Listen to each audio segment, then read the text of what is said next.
assignment 5. Of week? Sir, 5, sir, week 5. Okay. And 5 of week 5. Then? Sir, I But have sir, a this doubt. is for week 4, right, sir? Yeah, it is for week 4. Week 4, sir. Yeah, it is for week 4, but we can take questions and let's see if the time permits, we can always take from week 5. It's not an issue. So even if you have questions from previous week, that is fine because I think the qualifiers are approaching. So this practice assignments week 3. practice assignment week 3. Sir, graded assignment week 4, question number 9. Just a minute. Practice assignment week 3. Okay. Graded assignment week 4, question number 9.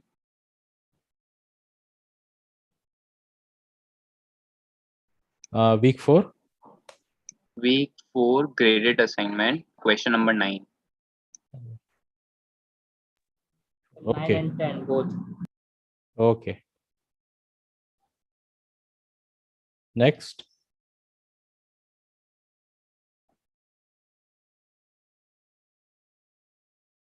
Hello. Yeah, any other Question questions? number 7. Sir, wait a minute. Yeah. Graded assignment week 4. Question number 7. Graded assignment week 4. Question number 7. Yes, sir. Okay. So mine is question number 8 of graded assignment 4. Week 4, right? Yes, sir. Okay. Sir, week 4 graded assignment question number 4. Yes, sir. Question number 4.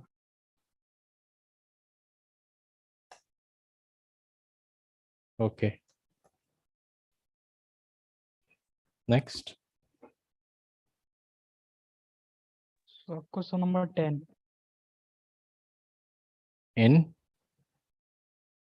Week 4 graded assignment. Okay.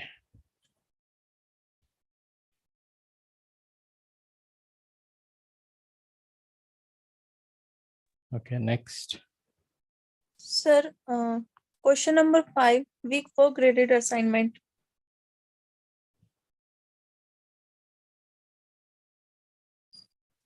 Yeah. Sir, question number 7, week 4, graded Graded assignment. Okay. Next.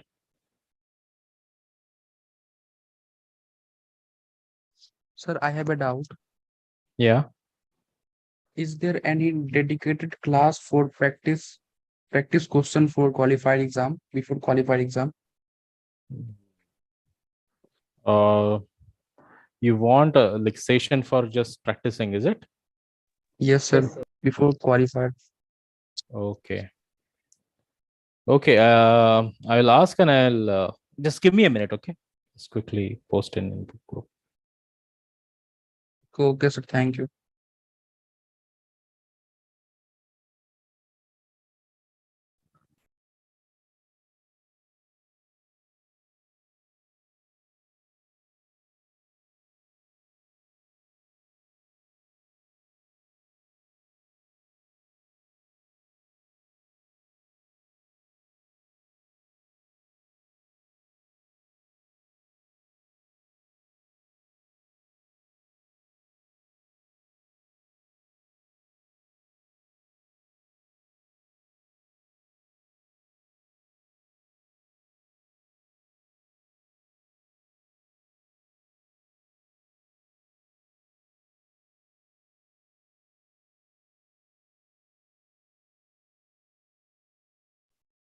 Yeah, the session should be there, but let me just get the information regarding time and date.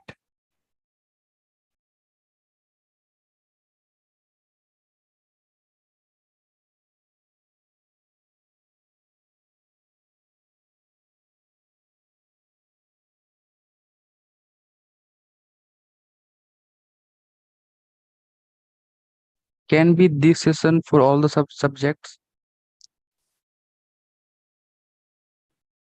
Can you repeat?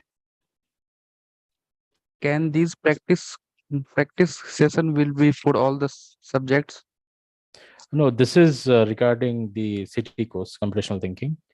So as far as I know, that on Monday you have special session solved with instructor, which will be oriented towards this, towards your qualifiers. Okay. In case of any more information, I think I will ask them to broadcast the message to the group. Okay. Okay, sir. Okay. Sir, I have a question. Yeah.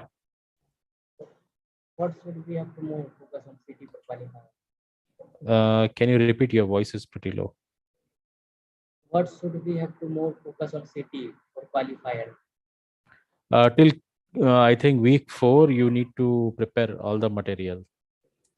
All the questions will be in terms of pseudocodes, so you should be conversant with how pseudocodes work and how different variables are being used in the different techniques you have learned in week 4, specifically week 3 and week 4. And does that answer your question? Yes, sir. Okay. Sir, Yeah. in qualifier, do we have net questions or all the questions will be MCQ type?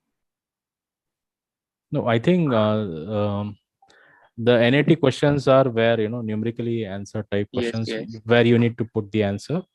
But other questions will be MCQs. So yeah, there will be NATs Okay, sir. in the QP. Yeah. Sir, can But you provide us with the PYQ questions, sir? sorry, Can you provide us the PYQ questions of previous terms, qualifier exam terms? I think it is present in the courses webpage Okay, is it on your as SIG sir? website. Yeah. Sir, Hello? I have doubt in practice assignment week 4, question number 3. Question number 3. Okay. Yeah. Next.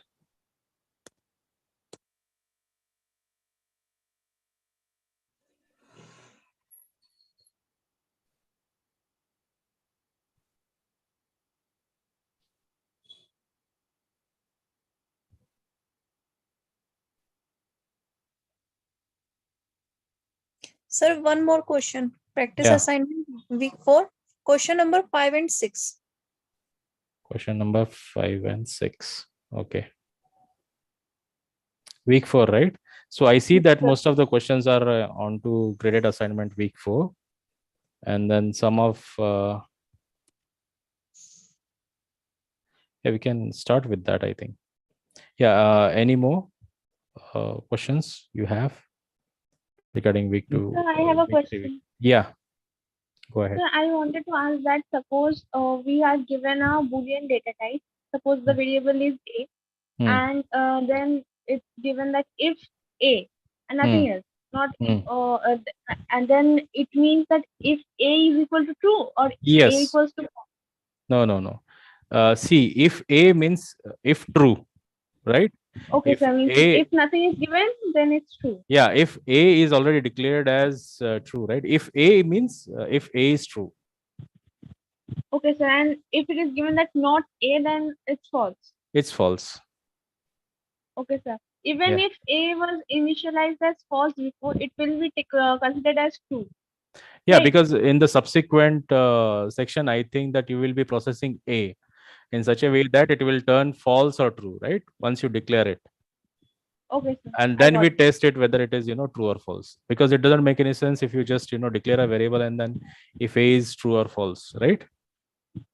Okay, sir. Thank you, sir. Yeah. Sir, I would like to add one more part to this question. Like initially we have declared A as false, right? And we are running a condition like if not A, and not A, as it will be considered as not false. So we will consider in the It to be result as true, right? Yeah. Okay. So for the same, I have asked you a question regarding the graded assignment question. So because Okay. So we'll just go through the I think week 4 graded assignment first, and then we will move to other questions one by one. Okay. Sir. Yeah. So I have a question in week 4 graded assignment, question number 5. Yeah. Okay. So week 4 graded assignment will start one by one. I think we are already past deadline, right, for week 4. Sir, can I ask question from week 2? Yeah, you can ask. Not a problem. See, this session is essentially oriented towards your qualifiers. So week 1 through week 4, it is fine. Week 5, we will take when we will have time. Okay. Okay. Sir, activity question 2.1. Question number 4, week 2. Okay. Question number 4, week 2. Activity question now. Yeah. 2.1 activity question. 2.1 activity. Let me just pull up my screen. Okay.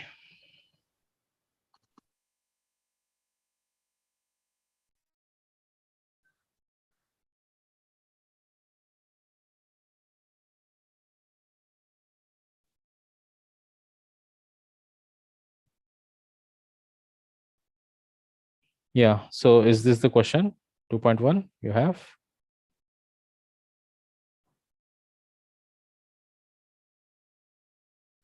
Hello.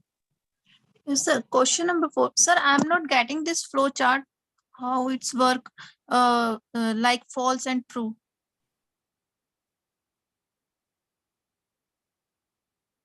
Okay, the activity is for your practice purpose only. Your score. Okay, use the following flow chart that was used at the end of the lecture to answer the remaining question. If the variable found stores the value true, what is the outcome of the operation not found? Yeah, this is what exactly he asked, right? So what do you think the answer is?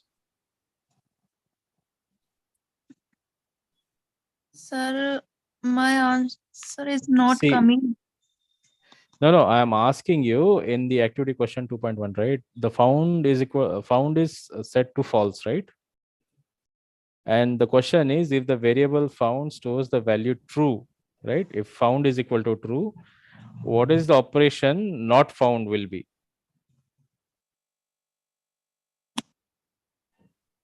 So found is equal to true, right? In this scenario, found is equal to true. And if I say not found, that means not true, right? False. Okay. So that means it is false, right? Anamika, does that answer your question? Yes, sir. Because you really have to think it like this, right? In this case, right now, found is equal to false, right? And if I say if not found, then what does false means? If not found, if not false, then it is true, right? Okay. Next question was week 3, right? Sir, please, sir, repeat. I can't understand. See, so Boolean variable, right, has only 2 values, either false or true, correct? So now what the question asks, if suppose I store a value of true in found, and I use a condition such that I am asking if not found. Yes, sir. Right? So not found. Found's value is what? True, right? So yes, not into bracket, you can just put it true, right? Not true means what? False, correct? Yes, sir. So that is why the answer is false in this particular scenario. That is also true. Sorry? Sir, can you explain all this this AND operator 4 cases? True and true is true, false and false is false, and true and false is false. Like that, no, sir? Okay, you mean to say and an or operator, is it? Yeah. The truth table. Yeah.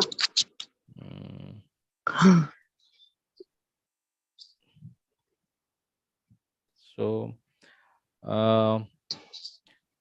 and essentially, right? The can you just mute your mics, please? Yeah. So an AND operation essentially checks whether the condition before the operator and after the operator is true or not, Okay. Yes. So No. only if the first one is true, the second one will get executed. Similarly, an OR operator doesn't essentially says that the first one should be true. It will only work when it is false. So in truth table, suppose you have two conditions where first condition and second condition is false. What will be the outcome of the AND operation? It is false, right? Yes, sir. So the truth table is constructed like that. Just a minute. Let me just pull up.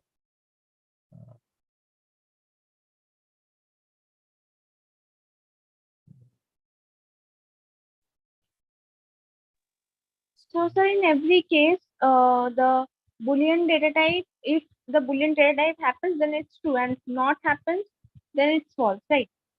Yes, yes. So given what condition you have put it there, right?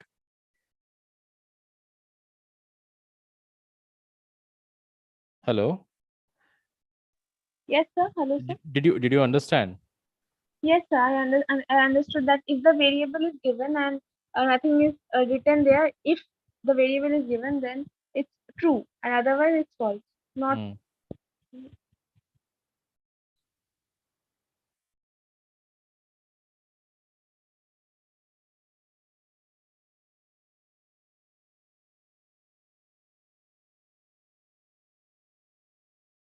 Yeah. Does that answer your question? Should we move to next question? Yes, sir. We can move to the next question. Okay. So let's go to practice assignment 5, week 3. Then we'll go to 4.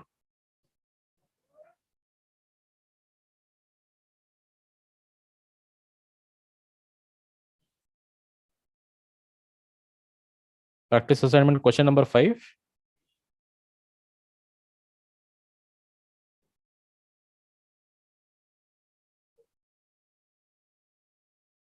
Hello. Yes, sir.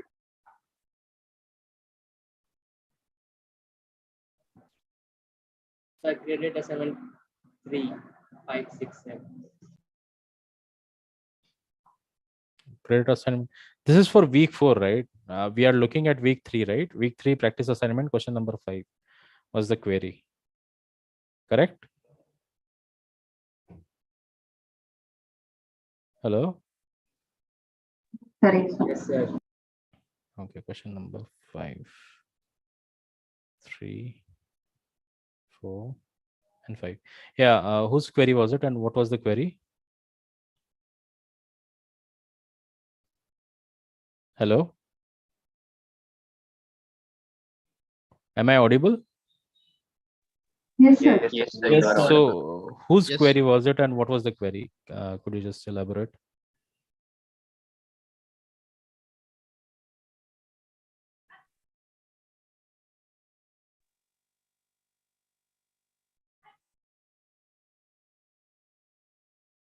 The following pseudocode is executed using scores dataset. Assume that the variable average p holds the average physics mark. What will be the values of count A, count B, count C, and count D at the end of the execution? Fractions can be rounded to the next nearest integer. For example, 50.1 and 50.9 can be rounded to 51. Okay. And the question was the value of count. Sorry. Hello. Yes, sir. Yeah. What was the question?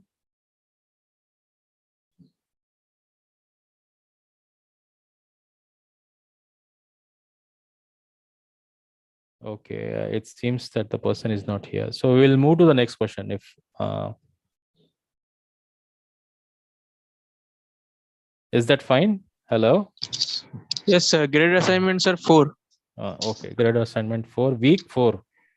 Week 4. Yes, sir. Week 4. Week 4, question number 8. You want 7. So it just got over, is it? Okay. Question number. Let me just check. 2, 5, 6.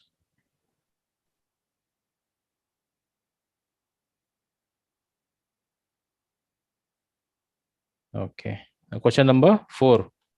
8, sir. 8. 8. Okay.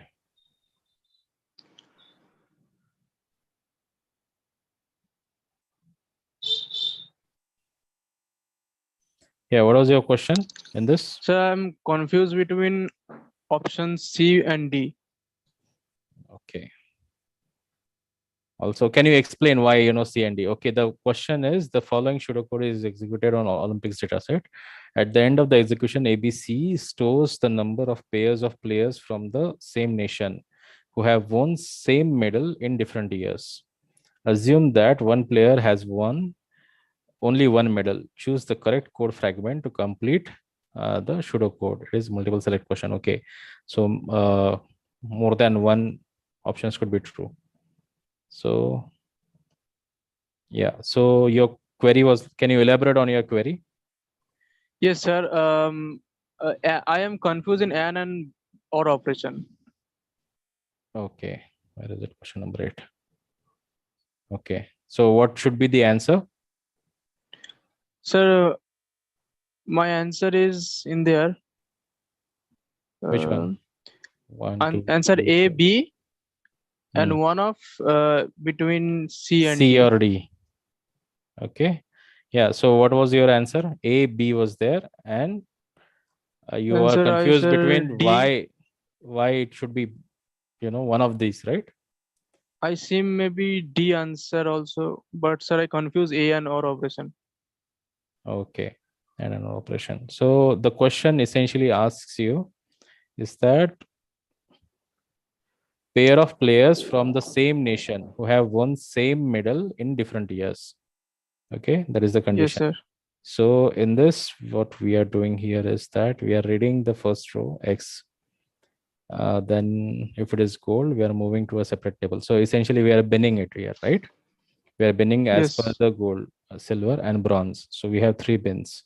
So now we have assigned those bins to separate table ABC, right? Yes, sir. So for ABC, we are performing an operation similar player, and we are pushing gold, silver, and bronze in individual counts, right? A, B, and C. The Yes, sir. procedure similar player says D is equal to 0, while T1 has more rows.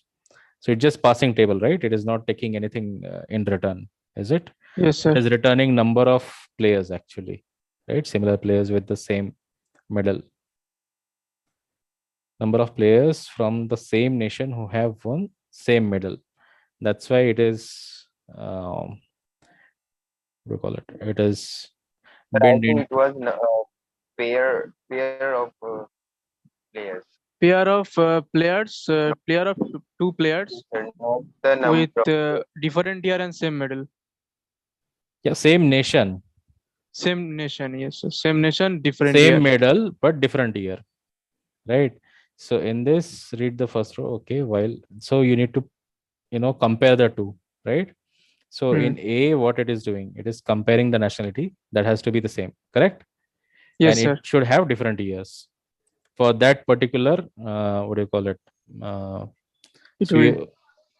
yeah, so the player can be different, but the nationality should be same and the year should be different, correct? Yes, sir. So A is true.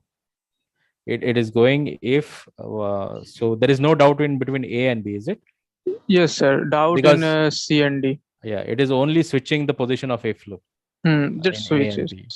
And in these in the third and fourth one is using and another one is using or. So Or. essentially it boils down to the same question which was asked in the truth table. So what this is true and this is true, right? If only the first one is true, second one will be executed, correct? Means, sir.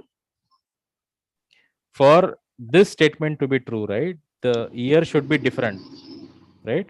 Yes, sir. This condition has to be what do you call it? This condition has to be true. So the year, the y dot year is should not be equal to z dot year, and y dot nationality should be equal to z dot nationality, right? Both has to be true for D to iterate, right? Oh, but yes, sir. In the second scenario, it is saying that either one of it can be true. Is that the question? Means, sir, or means one of any one of true, the condition can be true. we count it. So we count it. So If it can, one, any either one, either one. it can be z y dot nationality should be equal, and it may be in the same year in this scenario, or maybe it is different year, but the nationality is different. Even in that scenario, D is being counted. D is being. So sir, the answer is C. The answer has to be C, because in the question itself it says that the essential condition is that both should be true. Both should be true. That is why the AND operation here makes sense and not the OR. In OR, it can be, one can be false and other one can be true, and still the overall output will be true. In this scenario, Okay, sir. It will be incremented by 1. Excuse Okay. me, sir. Yeah. Sir, here, in case of the third, I mean C option here, like a part of the bracket is missing. So will it be okay here? Like if you see the, that second bracket, the first part is missing. Yeah. So, Yeah, you mean to say there has to be a bracket yeah, here, right? Yeah. I Same think thing it for is the a typo. fourth one also. It is a typo. In if I were to write the answer for it, I can only write these two because there is a syntax error in this. Yeah, because of that only, sir, I didn't select the third option because that was missing. Okay. Just let me take a note of it. Okay. So we'll try to get something out of it. So, sir, question number 9 or week 4. Yes, sir, question number 9. Question number 8. Issue with curly brackets. Curly braces. Yeah. Sir, question number 9. Question number 9, sir. Okay. Question number 9. Let's just take one by one. Okay. The following pseudocode is executed on words data set. Okay. What will A represent at the end of the execution? This is your question, right? Question number 9. Yes, sir. So A and B, 9 and 10. It's 9 and 10. both together. Okay. So it is on words data set. We have two counters set to 0. We have two Boolean variables set to true, one true and another one is to false. We are going through the table and we are checking whether the part of speech is equal to adjective and P is true, right? Then yes, sir. We are assigning P to be false and Q to be true. Sir, what means and P? Sorry? What means and P? Yeah, and P means P. What does P means here? It is true, right? So because it's initially true. Yes. So because you have assigned P to be true, the value here of P is true. Okay. If both these conditions are true, because you have an AND operation, right? When both are true, only then P becomes false and Q becomes true. Okay. Understood. And in the second one, you have X dot part of speech is equal to noun and Q. So Q is here false, right? So and Q false. Q is false. So unless and until this is not true, it will not enter into this. Because you have an AND operation, right? Yes, because you have an AND operation. Suppose the first part is not true, right? Suppose in this particular scenario, P, it is not an adjective and P is not true. The Q will not become true. And so it will never enter into this if block, right? Only if a part of speech is adjective and P is true. Sorry? Yeah. Sir, I have the doubt in the same question. I just asked before not Q and not A and not B, right? So in the second condition of else, we are given not Q, right? So initially it is assigned to false, and if we evaluate in not Q condition, it will written true, right? Yeah, it should be true, right? Okay, but it will only run if the word Q is is not false. found, because Q is false initially. So if condition will not run until the first adjective will come, right? Yes. So in options, the wrong option is marked as right. So if you can just see the options. Okay. What will A represent at the end of the execution? A is equal to A plus 1. So A is counting what? Not Q instances. When Q is not true. When Q is not true, Sir, when not it is Q not. means Q Okay. true. So according to me, the answer should be option number C. Option number C, number of words other than nouns which appear before the first adjective in every sentence. Yeah, somebody else contrary to that. Sir, According to IITM answer key, the answer is marked as D. The number of all the words after the first adjective. sir. The number I of all believe, the words, where is all? 1 second. D answer is correct, sir. See, number of words which appear. B option. Appear the first adjective in every sentence. It's the B option which is correct, right? No, sir, it's D. D. No, sir, B. B is correct. B, sir. Number of B is words correct, sir. which appear before the first adjective Not of D. every sentence. Yeah. Oh, yeah, sir. D.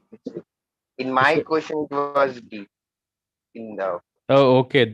In your answer. Yeah, yes, key. sir. Okay. Oh, is it jumbled also when you look at the Yeah, keys? it may be jumbled. Okay. Sir, not Q means. Yeah. So you put the value here of Q. Suppose in this particular case, your Q is true. Right? Not Q means if Q is Q false. true. But sir, Q initialize false. Q is initialized false, right? But when you go through this process, right, either it can be true or it can be false. Suppose Yes, it sir. is true, right? It turns true, then it goes through all of this loop. It updates the B value, right? And then it should not enter into else, right? If it is false, that is if Q is true. So in the previous one, you have already assigned in the while loop, right?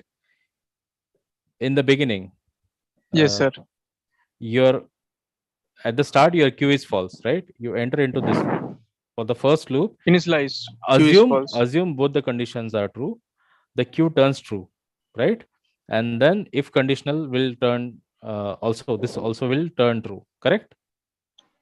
So it will Sir, not but enter into only- else block. Sir, but only we encountered the norm. After that we will enter in the part. No. Could you repeat, please? Sir, I'm saying that if Q became true, then we have to look out for the noun also. Then it will increment the B. See, the way the logic is, right? Let's forget about everything else, right? You have a while loop, you have a if loop, else loop, and then if loop, right? So Yes, this if loop and this if loop, are they connected? Yes. Are they connected? Yes, sir. Yes, sir. Yes, sir. What about this if loop and this else loop? Are they connected? Yes, sir. Yes, sir. What about Yes, this sir. if loop and this else loop? Are they connected? No, sir. No, sir. Okay. So if you look at it in terms of blocks, right? I am looking at one block of this if loop, another block of if else loop, and another block of if loop, correct? Yes, sir. Right. Yes, sir. So if my condition in this particular scenario, right? If this is not true, only then it will enter into this else category, right? Okay. Yes, Correct. Okay, So sir. what it was before this or after this is of no matter for now, as long as I know whether this condition was true or not. If it was true, it will enter into this, it will skip this else loop and it will go to next if loop. Correct? Yes, sir. Yes, sir. Okay, sir, got it. Understood. So Sir, I have a doubt here. yeah. Sir, my doubt here is, suppose the first word of the sentence is suppose we, which is not adjective and noun, right? So in that case, it will not be executed first if, and the second if will not be executed, but it will, in that case, whether it will come to else. It will not come to else. It will only come to else. See, for the first one, sorry, could you rephrase your question again? I think I skipped a part. I'm saying that the first word of the sentence is we, which is not adjective and which is also not noun. So in that case, how it will function? Then it should see if this is not true. Okay, it will move to the next one. Okay, in here also it will test. Suppose this condition, if this if statement is not true, it will go to else. Means that Yes, if X parts of speech is not noun, so we Sorry, move to else. hello. Hello, You sir. just the way I see it, right? You need to look at it as a blocks. Okay, whatever your input is, whether it is entering into your first block, whether it is inputting your second block, and whether it is inputting your third block. The way I see it, each of your entry will enter into all three blocks. The question is whether what enters into this if block, if it is not true, only then it will enter into else block. Correct? Okay. Okay. Sir, if Q is of truth, then A is increment, na? Sorry, come again. If Q is true, then increment in A. No. When Q will sir, be false, here, then it will be incremented. See, when we say if, right, we are checking for true condition. Right? If not Q is true, then we will enter into this block. Yes, sir.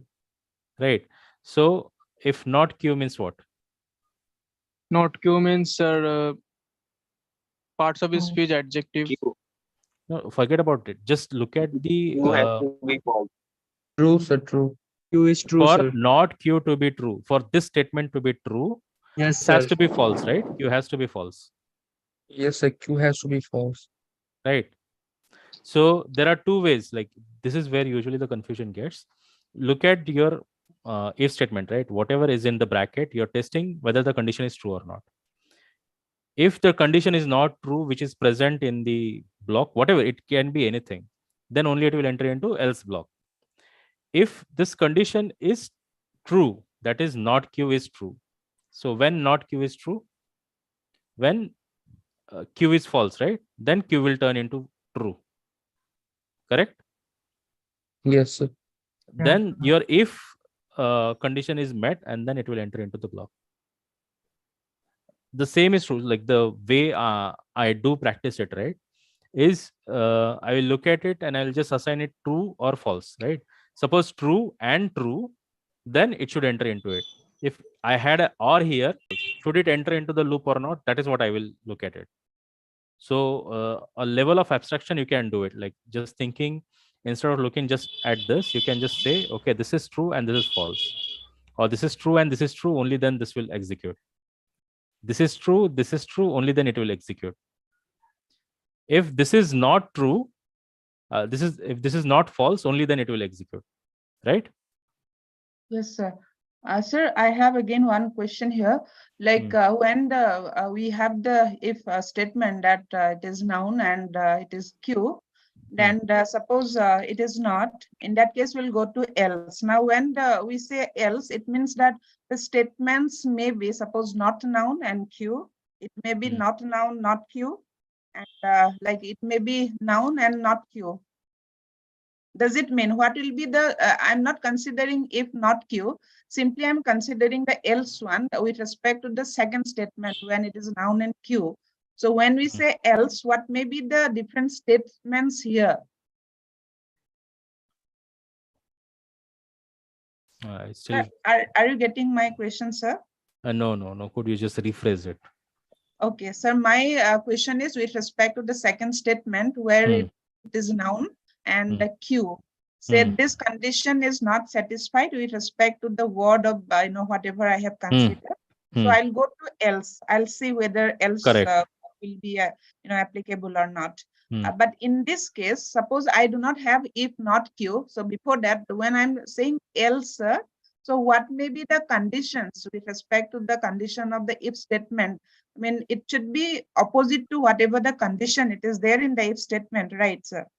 Like not noun and Q, out of these two, one should be not or both should be not. Is it like that? No. the way I see is that you are getting confused between, once you enter into this if statement, right? What if you have sir, another else statement no, after sir. this? Then I do not have that confusion regarding this. This is okay if when the Q is true, then only it will be executed. That is fine. So, sir, you forget about this if statement after else. Simply, I'm considering the conditions when the when the first if statement that is not satisfied, then what may be the different conditions under else. What you can have any number of conditions in else if statement, right? Yeah, with respect to the given one, like the part of the speech is not noun and Q. It may be the first one when I mean about else. The second one may be not noun and not Q. It will be the second. And the third one will be, say, it is noun and it's not Q. So 3 will be there, but it will be executed when it is, not, it is, say, not Q. Then only, this will be executed. Out of all these 3, see, if you are entering into else block and you want to write number of conditions here, right? Hello? That is what you are trying to do, right? Under else, you are writing multiple if statements. Yes, sir. Yes, sir. Yeah. So essentially, when this one is not true, only then it will enter into this category. And then if you have any more conditions to check, it will check one by one. So you can formulate your question. It's not an issue inside of the else block. You can have any number of if statements. Even you know what you are filtering for. Yes, sir. Monday morning, the first sentence, it was Monday morning. There is no adjective. So it will not go into this loop. So Q will never be true. In that case, A will be 4. It was Monday morning. As there is no adjective, so Q never be true. Q remain as false. So that will execute. If not Q means that statement becomes true, and all this means it was Monday morning. So we will get a. Sir. Yeah. Sir, I want to add something. Sorry. Sir, I think instead of taking doubts one by one, you can run the code once using the example, and after that we can ask question if it was not clear, because everyone is asking anything. Yeah. And you are not able to explain the question. Yeah. So let's say you mean to say take an example, run it through the code, and yes, see whether the question. Yes, and this is very easier for the understanding. Yeah. So just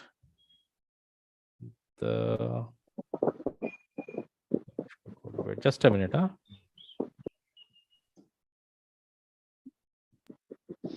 Sir, I have means So I click have, on the data used in the top of the graded assignment. I What's have the used the data data set? and run the code. Then after that I came to the answer. You have got a data. Yeah, in the top. Click here for data. Yeah. The data used here, right? The words data set. That's what you're. Yes, the words data set. Yeah. So let's just take first one, right? So it was Monday morning. This is what you are talking Can about, we right? get in the qualify exam? Can we get what? This all the information will be provided you in the qualifiers exam, right? Okay. Yeah. So let's take this for example, right? So you have pronoun, verb, noun, right, in the first statement. So go here.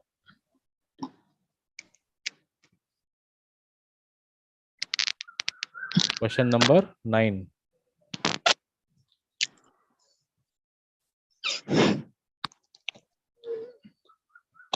Yeah, this was it, right? Yeah. So let's take the first example, right? I'll just take out this. Are you able to see both the screens? or only one screen? Only one. One screen, sir. Okay, just Sir, only one screen. yeah, just a minute. Share.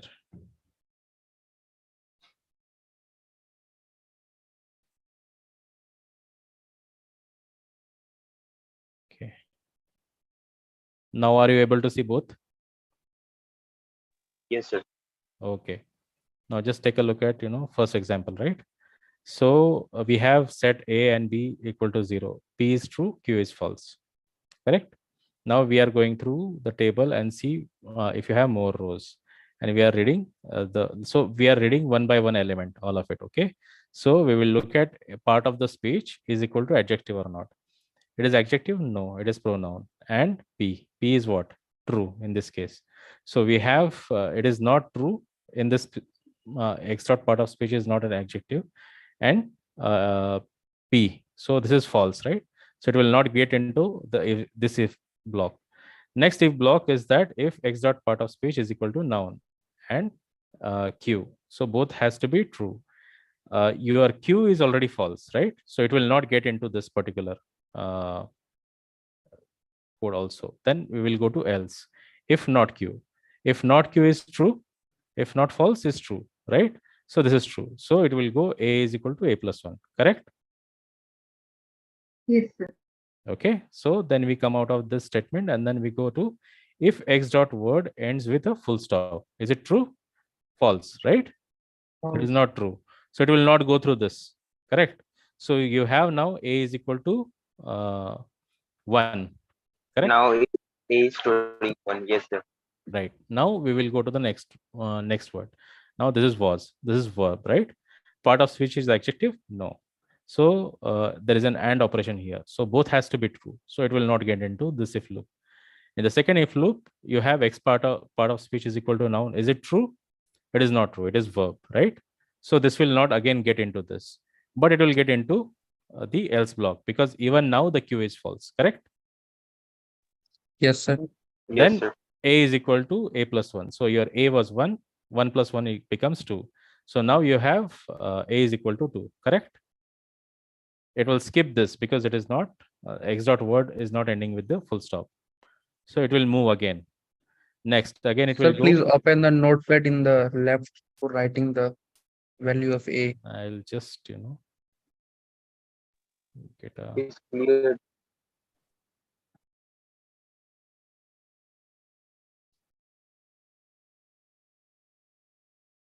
But I think it was going all right. Yeah. It's okay. So I'll just put a small notepad here. Now we have 2, right? A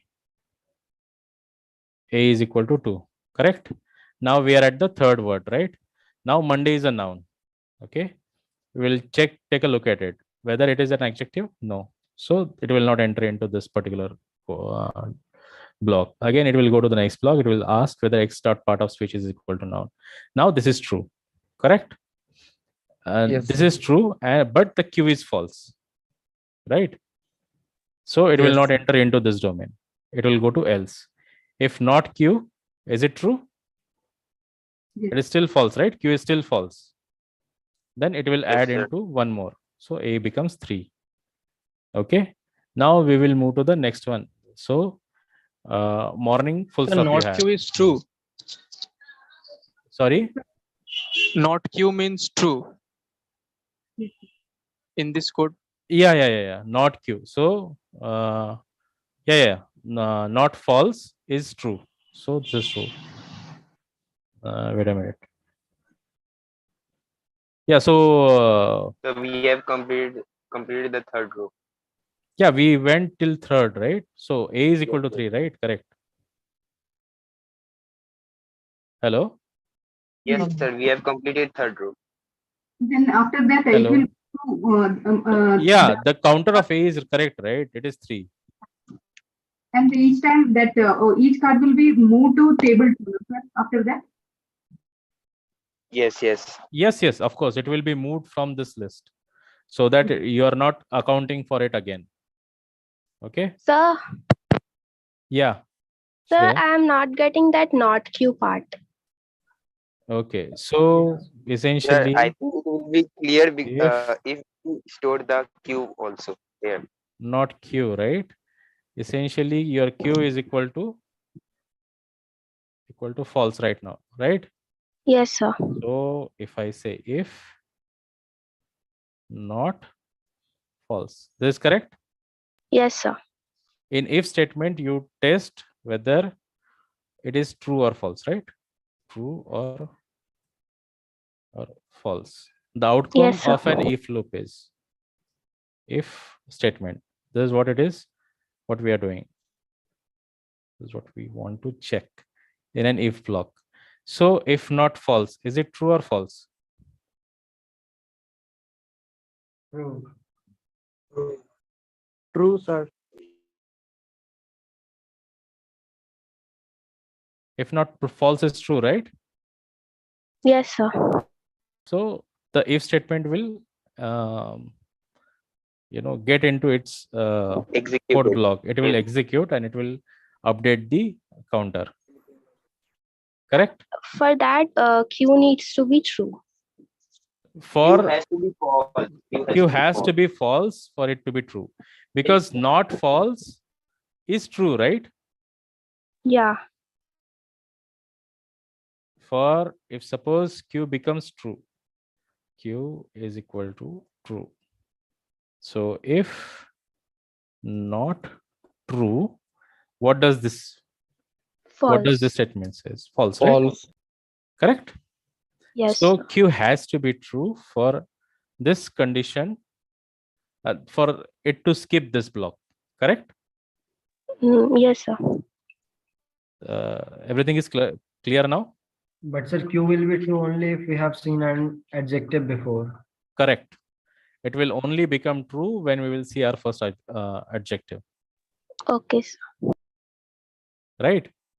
So we haven't seen any adjective yet. No. We'll see. So we will go again whether it is full stop. Now the third one is morning and you have full stop, right? It is a noun. So again, Q is your false, P is your true, right? Again, it will go through this block. It will not, right? Because it is not true, this condition. One of the condition is false, right? Because X dot part of speech is not an adjective, but it is a noun. Correct?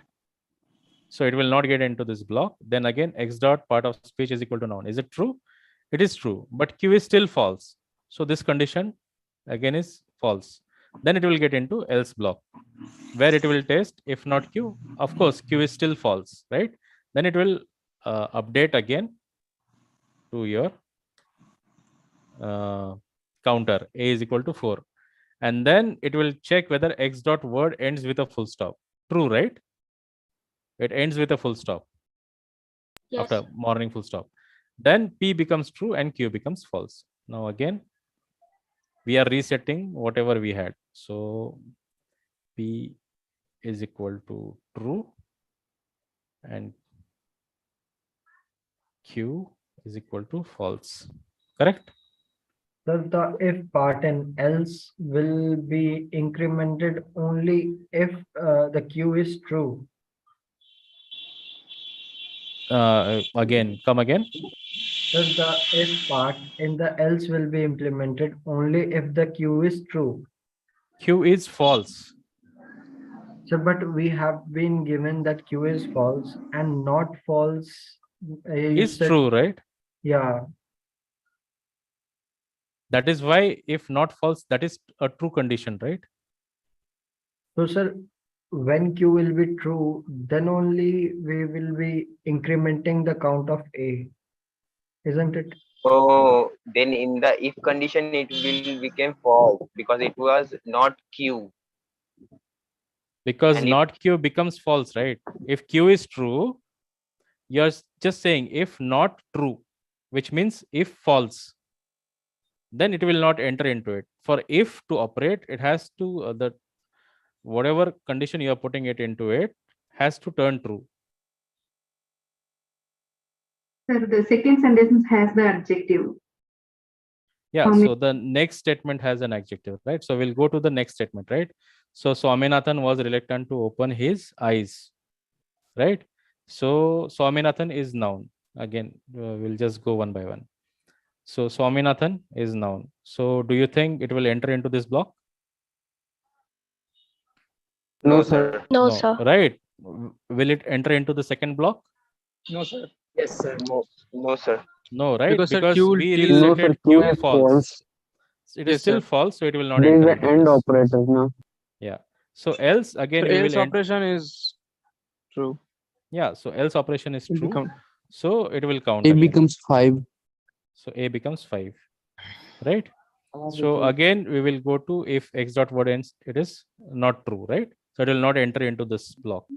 Then it will Yes, sir. move all of this to table 2. So again, all of the above rows are not there. Now we are coming to was. Was is a verb, right? Is it an adjective? No. So it will again not enter into this block. Is it a noun? It will not enter into this block, right?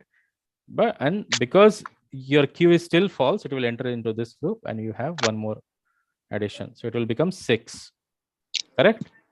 The x Yes, dot sir. word doesn't end with a full stop, so it will not enter into this block and it will be moved out of this particular table. So next one is your adjective, reluctant, right? So now you have a part of speech which is adjective and P is equal to true, correct? In the last statement, we had P is equal to true and Q is equal to false. So both of the conditions are met. Now we are switching to P is equal to false and Q is equal to true, right? Now Q is true. Again, if x dot part of speech is noun, is it noun? No, it is still adjective, right? No, sir. And Q is true, but the whole statement is false. Again, will it get into else statement? If not Q, Q is now true, right? So not true means false, right? So it will not enter into this block and A will not be updated. So does this word ends with a full stop? No. So it will not enter into this block. It will move this adjective out of the way. So now your new values are P is equal to false and Q is equal to true. Correct? So now, Sir, I don't understand. Please repeat, sir. so in the last iteration, right, when you had an adjective, right? Yes, sir. Reluctant. Adjective. Reluctant is an adjective. When it is true and P was also true, right? We Yes, entered sir. into this block and we reassigned the value. So P became false and And Q Q became became true. correct? Now, Oh, okay, sir. understood. So now you Yes, sir. have Yes, new sir. values for P and Q. Now we update initialize value of P and Q. Yeah. So now we have different initial values of P and Q, and now we need to check for these values of P and Q, what will be the how the loop will proceed, right? Okay, So sir. Okay. after this, we have to, which is a preposition. Is it a part of speech? Is the part of speech is an adjective? No, right? No, sir. So this condition is not met, so it will not get into this. Again, if x dot part of speech is equal to noun, is it noun? No, it is a preposition, correct? But Q Yes, is sir. true, but it will not enter into this and it will not count for B, correct? So again, else if not Q, but Q is true, right? It will count. Will it count A? Will the count of A increase? No. No, right? Again, we will check whether this word to has a full stop at the end. No. So not commit, it's false. Sorry. For update, after update P and Q, not Q means it's false. Yeah. So not true means false. So if it's false, it will not enter into this. Correct? Yes, sir. Yeah. So the next one would be verb, right? Now we are at the eighth one. Open is your verb. Part of speech is equal to adjective? No. But P is also false. So it will not enter into this domain. If x dot part of speech is equal to noun and Q is true. Is it noun? No, sir. It's verb, right? It's So verb. it will not enter into this. Again, we have Q still true, so it will not enter into this. We are going into this block, no, right?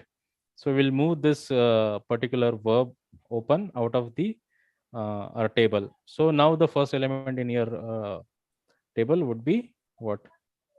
His, right? Which is a pronoun. For pronoun, will it again enter into this? No, right?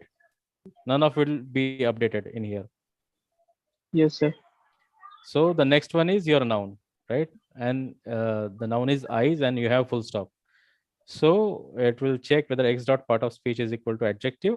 No, No, right? sir. No. It will not end. Now here we have first condition of B to be true. X dot part of speech is equal to noun, correct? Yes. Noun and Q true. And So, Q is sir, we also will true. count B. So now B, I will turn B is equal to B plus 1. So B will become what? 1, right? Yes. In the second Yes, sir. statement. Then again, does the X dot word ends with a full stop? Yes, right? Yes. Yes, sir. Eyes is Full full stop. stop. So then P becomes true, Q becomes false. Again, we are switching We back update to it. P is equal to true Q and equal to false. Q is equal to false. So you guys got how the process is working, right? Yes, sir. So again, the Q will remain false, and it will keep on updating A till you find an adjective, right? Yes, sir. Again, so in this list, right, if you go, you had reluctant to be an adjective. In the next statement, you have adjective. Yes, you have around unpleasant, and it doesn't end with full stop. So again, it will keep on updating B in this particular scenario. Whenever you have noun, it will update it, because then Q would have turned true, correct? After this adjective, you have noun. Yes, you have last noun, right? So there will be only 2 noun in this particular scenario after the end of this particular loop till calendar. Again, it will switch back to true and false, and again it will look for an adjective till it finds an adjective. Again, Q will keep on counting A, right? The moment it will turn to adjective, it will look for the next noun. Yes, sir. So in this particular scenario, you have 2 nouns back to back, so you have B incremented by 2, correct? 3, right? 1, 2, 3. After this adjective, right, you have 1, 2, 3 nouns. So these 3 nouns and this fourth noun will be counted in the B. So it will become around 5 B, and it ends with the full stop. Again, it will switch back to P is equal to true and Q is equal to false. So the question was, did you guys understand the way it is flowing? Executing, Yes, sir. right? So yeah, What will A represent? Sir, for every sentence, P and Q will be reinitialized, sir. No? for each No. after each full stop, for each new statement, P and Q are initialized again. Yes. Which is why the answer for this 9 question will be number of words which appear before the first adjective in every sentence. Correct? Yes, Yes. sir. Okay. So next question. Is this clear to everyone? Yes, sir. So it's 5. So next question 5. Question number 5 in this. So 6 also. Yeah. 7 also. Yeah, we'll look one by one. Okay. Question number 5, right? 8 also. Okay. 5 and 6 are based on the same data. Okay. Combined. Combined. Yes, sir. We'll look at 5 and 6 and then we'll move to 7. Okay. The following pseudocode is executed. Sir, Yeah. Sir, my question is that here uh, there is one procedure called max subject. In And this, in the right? Question number 5. Yeah, in the fifth question, there is a procedure called max subject, which is means taking which subject is max. And in the fifth question, it was given that in all the 3 subjects, a student has got 91 marks.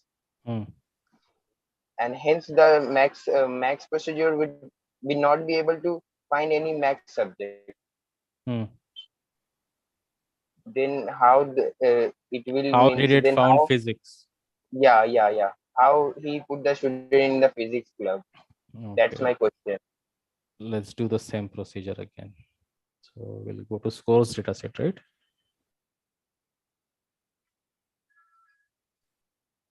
Yeah, scores dataset. Everyone able to see it, right?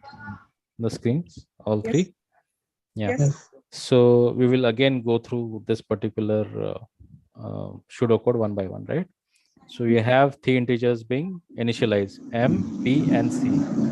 Correct. All of them are initialized to 0. While table 1 has more rows, of course it has. Read the first row X in table 1 and assign subject is equal to mass subject X. So you are calling a procedure by passing X value. So you are passing row to this max subject. Okay. We'll look at it later. If X dot subject is greater than 90, then it will go into the next if block where we are comparing. If the subject is mathematics, then we are incrementing M, right? So you are just incrementing the count. So M counts for mathematics. If subject is equal to, so if the marks are greater than 90 and if the subject is mathematics, then it is incrementing by 1. Similarly for physics, it is incrementing by 1. And so incrementing for chemistry also by 1. And then we are moving X to table 2. So we are taking it out so that we are not counting it again when we loop back. So we are calling the procedure max subject X. So we'll look at the procedure max subject X. So we are passing, like I said, a row. Then we are checking if Z dot chemistry is greater than Z dot max mathematics. And if Z dot chemistry is greater than Z dot physics. So we can rewrite this condition, right? Yes, If sir. Z dot chemistry is greater than Z dot Mathematics. maths, and we can also say, right, and it is essentially the same, right? Z dot chemistry is greater than Z dot, correct? Because Yes. you only when this condition is true, it will enter into this. For AND Yes. operation also, both the condition has to be true for it to enter into it. So if this condition is met, it will go and it will return chemistry, right? So max subject is returning you the subject, right? In which subject the maximum mark. Else return physics. So if Z dot chemistry is not greater than Z dot mathematics, so again we can't do this here. So you have two sets, right? You have to use nested. You if. have one OR, so it becomes essentially an OR operation, right? So if I say if, same thing. Same thing can be written like this also, right? Or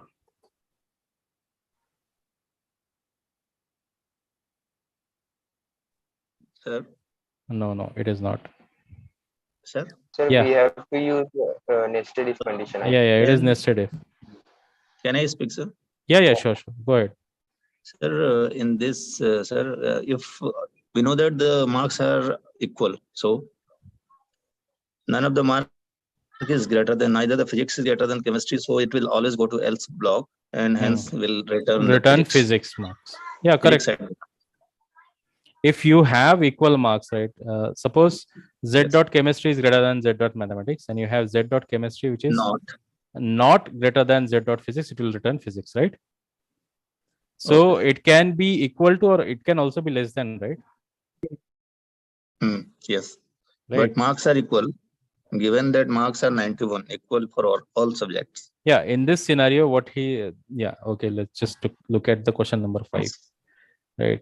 In question number 5, what it says? If all numbers are same. Which club can a student join if she gets 91 marks in all 3 subjects? Okay, so the student has math mark is equal to 91, chemistry also 91, Sir. and physics also 91, right?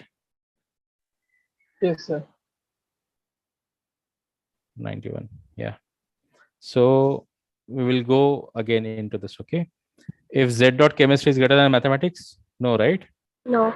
It will not enter into this. Else, if z dot mathematics is greater than z dot physics, will it No. enter into this? No, right? So it doesn't qualify both the conditions, so it will not return anything. Always return physics. Always will return physics at the last. It will not return anything, right? See, if let's go one by one. Okay. Suppose we are comparing z dot chemistry is greater than z dot mathematics. Is it true? It is not. So this full else if block is what do you call omitted, or it will not execute this. But else, what it is, in else it will check whether z dot mathematics is greater than z dot physics. Z dot math is greater than z dot physics. Is it true? No. It is not. But it will enter into else block. Yes. Correct?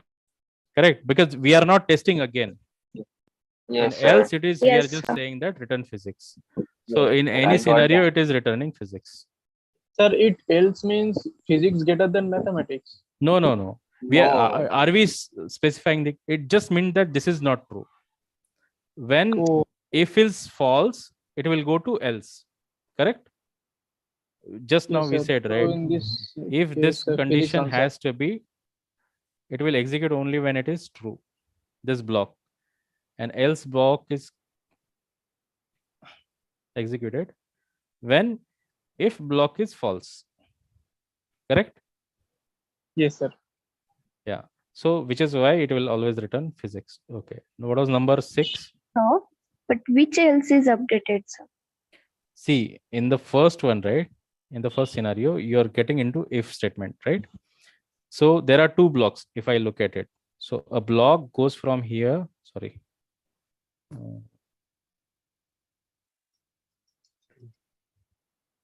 Yes. If you look at it, right? Look at the what do you call it? If condition. So if condition, right? For this if condition, this is the else condition. True? Correct? Yes, sir. Yes, sir. Okay. In first if condition, what you're comparing? Only chemistry and mathematics. Correct? Yes. Yes. Okay. So chemistry and mathematics. Is it true or false? It is false. It will go to else. Correct? Yes, sir. Right? Because z dot chemistry is not greater than z dot mathematics, will go to else. In else statement, again we are going now with z dot mathematics. Is it greater than z dot physics? No. For this if block, there is an else block. For this, Yes, when sir. this if is false, it will go to else statement. Return And physics. in this else statement, you are not testing anything. You are just plainly saying that return physics. Correct? Yes, sir. Yes, sir. Understand. So, which is why it is actually giving you physics as an answer. So, sir, then it will not go to the second F block, that chemistry is greater than Z dot physics. If the first F is false. Which first if? This if is false, right? Which is Yeah. why we enter into else. Now, inside else, you have two blocks. One is if block and one is else block. If this condition is true, it will return mathematics. If this condition is false, it will return physics. Correct? What if, sir, the first if that chemistry is greater than mathematics is true? Which one? This one? Yeah. Yeah. If this is true, only then it will enter into this to if and else block, right? Yes, If sir. suppose in this scenario, right, in let's make a case where z dot chemistry is z dot mathematics, right? Suppose chemistry is 92, right? Now 92 is greater than 91, correct? Yeah. It will enter into this block. Now tell me, z dot chemistry is greater than z dot physics? No. True or false? False. True, right? Chemistry has higher mark than physics, correct? Yeah. So it will return chemistry. Yes, sir. Understood? Okay. Else it will return physics and it will end the program. Yeah, but in this scenario, because you have all the marks same, right? We started with that condition. The probability that it will enter into this block is no, 0. Only when you have z dot chemistry marks, like your physics marks are higher. Suppose in this case 93. So we look at z dot chemistry, is it greater than z dot physics? No. only in this case it will return physics, correct? Yes, sir. Only then it Yes, will sir. enter Yes, into sir. else block. Only so. Okay. So Can what was I, yeah. sir, can I ask activity question also? Yeah, you can ask, not a problem. Sir, I have doubt in activity 4.3 in the third question. Yeah, we'll just quickly go through this, okay? Then we will go to the activity question. Is that fine with you? Okay, sir. Yeah. So question number 6, who had doubt in this? Yes, sir, I have. What was your doubt? Sir, I don't understand. Can a student join more than one club? Okay. So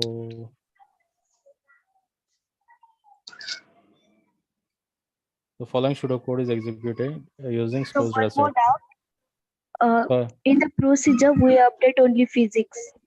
Then the first code, we are only updating physics or math or chemistry also. No. Could you come again? Sir, in the procedure, we are only updating physics.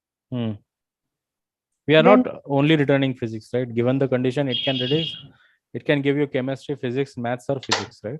Or Yes, sir, either. but return is true for physics now only, sir. No, return statement. See, if this condition is true, right, then it will return chemistry. In this particular scenario where it was physics was 91, right? It would have always returned chemistry, right? Yes, so sir. in this scenario, it would have the subject would have been Math subject. no. In this scenario, it would have been chemistry, and then it would have Yes, checked sir. whether the subject chemistry. If the marks are greater than 90, only then it would have incremented the C. So right? here we are only checking for chemistry then, not for all subjects. Where? Yes. In the above code, sir. No, come again. In the above code, sir. In this particular example, where the case is such that chemistry is returned. If we have 93 here, it would have written physics instead of chemistry. And then we would have checked whether the marks are greater than 90. It is. Then it would have incremented this particular operator. Only physics, na sir? Only physics it would have upgraded. It will not look into any other thing, because your subject itself, you see, it is returning your subject value. So it is returning chemistry, physics, or mathematics in this. So unless and until the subject is not equal to physics, mathematics, or chemistry, it will not increment the operator which is inside. Correct? Yes, sir. Yeah.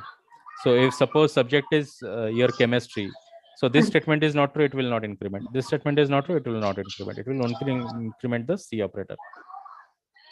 Sir, keep the chemistry mark as 95, maths as 92, and physics as 91. So come again, 91 physics, 92 chemistry, and math?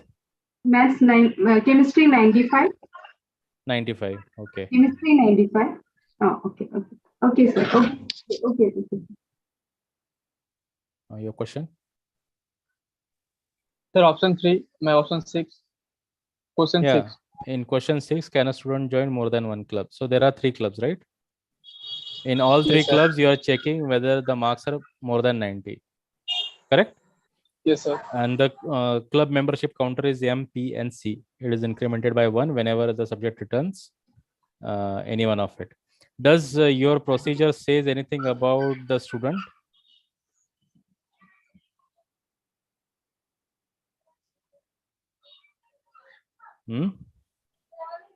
So what's the question?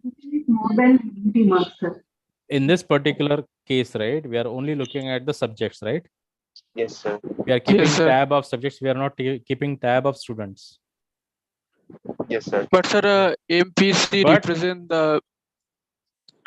Yeah, let me just complete. But because in your table, right? In table, you have only one entry per student, correct? Yes, sir. So the conditions will be checked only once for each of the student, right? Yes, sir. So either he can enter into one of the what do you call it? Membership, right? Either maths, physics, or chemistry. One of the clubs, correct? Given that he has 90, because we are already checking in which subject, he has scored maximum. Physics, written physics. Right. It can be physics, it can be mathematics, or it can be chemistry. Based on that, it will be updated, right? So in this particular procedure, only one value can be returned at a time, right? So we not choose multiple club. He cannot choose multiple club because in your procedure itself, you are only returning one value. Correct, which is stored into your subject. So for each line, you will have only one output from this. So can a student join more than a club? More than one club? It is not club. true. No, right? a student cannot join more than one. Yes, sir. Yes, sir. Understood. Understood. Okay. Yes, sir. The next question was 7, right? Question number 7.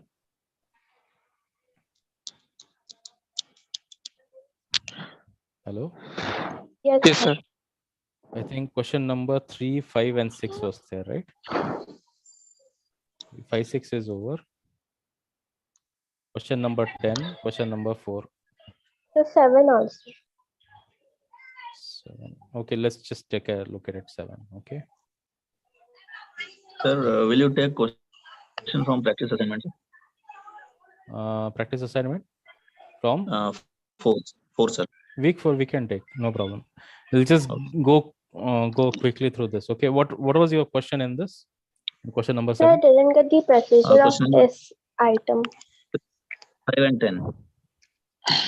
No. Again, come again, Shreya. It was your question, right? Question number 7. Yes, sir. Yes. Yeah. The given pseudocode is executed using shopping bills dataset. What was your question in this? Sir, I didn't get the procedure of S item.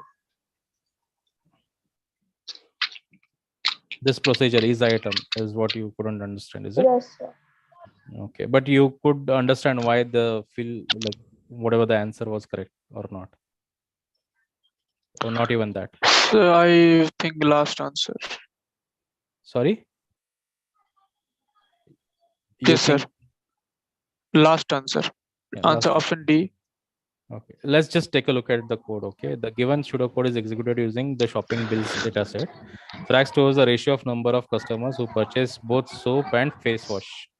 Okay, so both soap and face wash has to be purchased to the number of customers who purchased face wash. Okay, choose the correct code fragment to complete the pseudocode.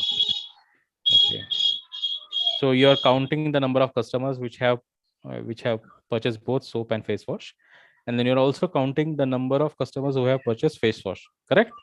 Yes, sir. And then you're taking a ratio of these two, right? That is what the intention is. So you have M count and B count initiated to 0. While pile 1 has more cards, read top card X into. Okay, move X to. So the procedure, which is what it is asking for.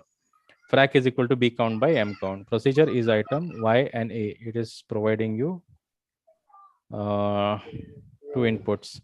C is initialized to false, while card Y has more items. Read an item Z from item list of card Y. If Z dot item is equal to Y, C is equal to true, remove Z from item list of Y. Return C is equal to A. Okay, so essentially what this procedure is doing, so in the procedure you're taking a card, you see whether the card has more items or not. So if you look at the data set, let's quickly go through the shopping bill data set, right? Oh. So shopping bills.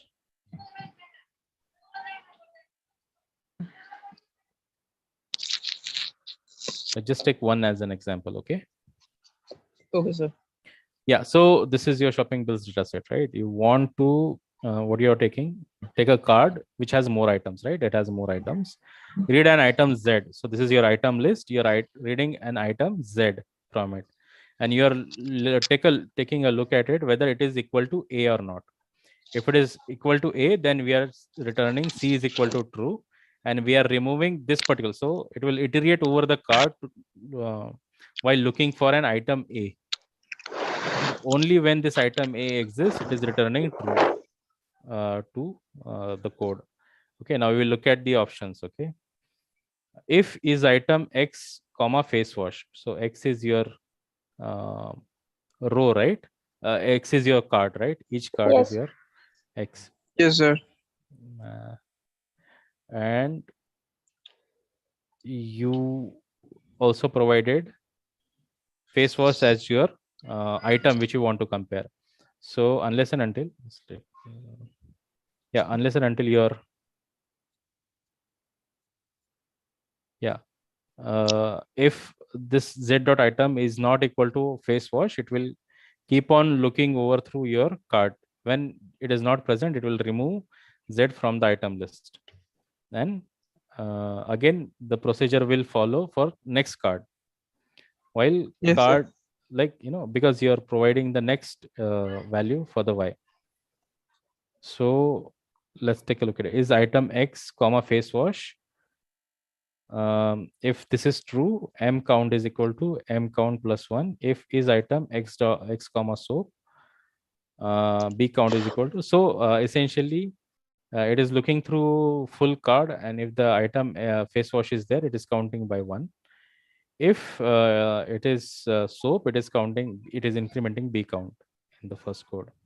In the second code, it is checking for soap, and if it finds soap, it will incrementing the b count. So b count is essentially for soap, and m count is essentially for face wash. And then it is nesting this if loop, right? Yes, If sir. when this condition Yes, is sir. true, it was again checking whether is item, it is calling again in the same card whether you have face wash also. And if it is true, then it is M count. incrementing the m count. So only for the cards where soap and face wash both are present, it is incrementing the count. Yes. Correct? Yes, sir. In the third one, if is item is X face wash and is item X dot, so it is checking for both the condition to be true. Only when both are true, it is incrementing the respective m count and b count. Yes. Correct? And Yes, sir. then the last one is if is item X face wash. If it is true, then it is incrementing the count, and it is nesting again if the same card also has soap. Only then. So Yes. essentially, Yes, sir. this is inverse of this, right? This is inverse of this, right? Yes, sir. Yes, sir. Sir, So as yes, in sir, this inverse. case, you have Face wash soap is to be common, sir. counted, and then it is looking for the soap. Okay. So what is the correct answer from your point of Sir, view? answer D. Why? Because sir, face wash is count. We first look for face wash, then soap. So who purchased both soap and face wash? That is what it says, no? Yes, sir. Because face wash is And the count, number it of customers is who common. purchase face wash. Huh? Because sir, face wash is common for both count. So we first face wash. Look at first face wash. So if it has face wash, it is, you're incrementing the m count to 1. What if this condition is true? It is not incrementing the b count. You're going again and you're looking for the next card, right? Then Yes, again, sir. you're looking for whether you have a face wash, it is counting by 1. If it has soap, it will increment the b count. Yes, sir. Right. So in that way, you will get all the m counts with all the customers with face wash, and you will get a count of all the customers which has both face wash and soap in b count. Correct? Yes, sir. So your Sir, I didn't formula, get that soap part. this soap part, huh? Yes, sir. Yes, sir. So you already taken a look at So it, is suppose item, right? X is face wash. Then No, X is a card. Okay. In this scenario, X is a card, and you're looking for an item which is face wash, right?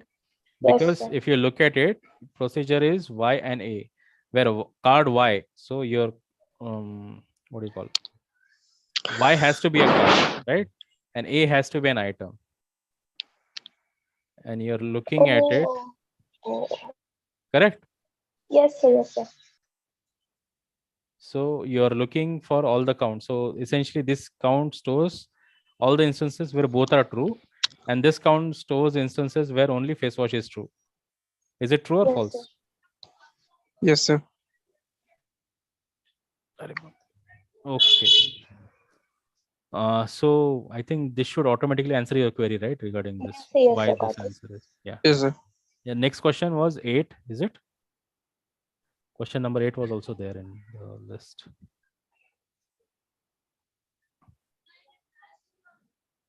Question number, yeah, week 4, question number 8.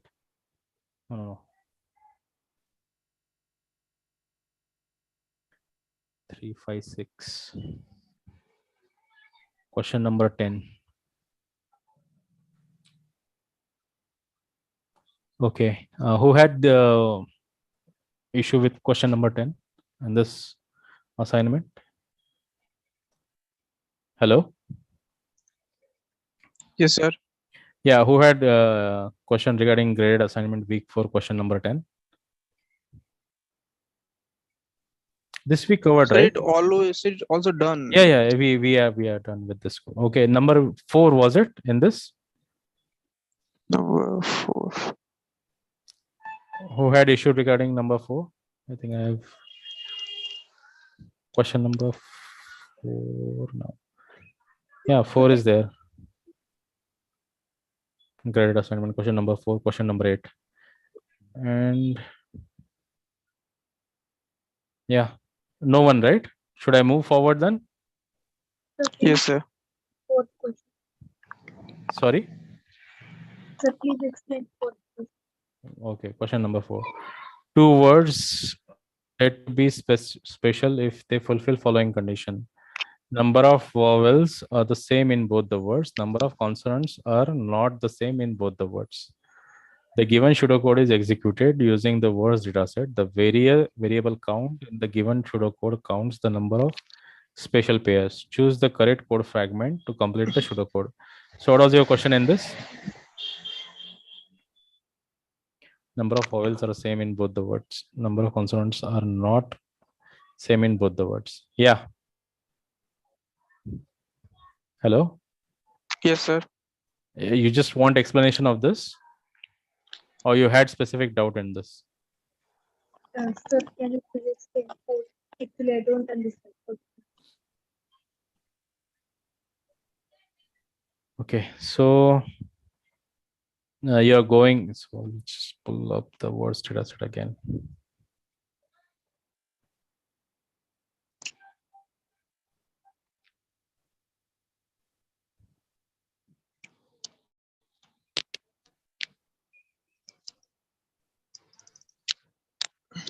Yeah, everyone can see this, right?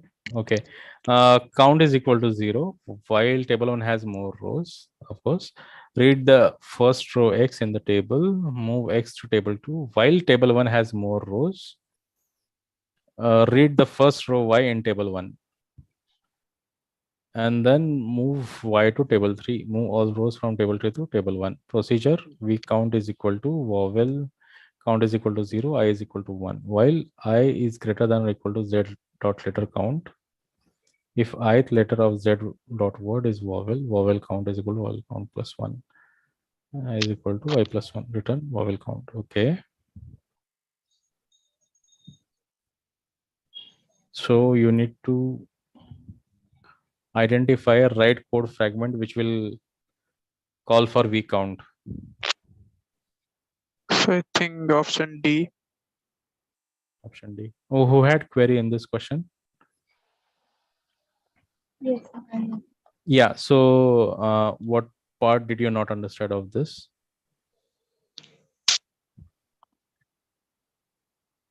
Sir, So number of vowels are same. yeah, so just take a look at the two conditions. Okay, number of vowels are same in both words. So you essentially will have one true condition and one false condition, right? Number of consonants are not same in both vowels in Yes, both the sir. words, right? So take a look at this. And the procedure we count, what it does is it counts vowels while I is less than or equal to Z dot letter count.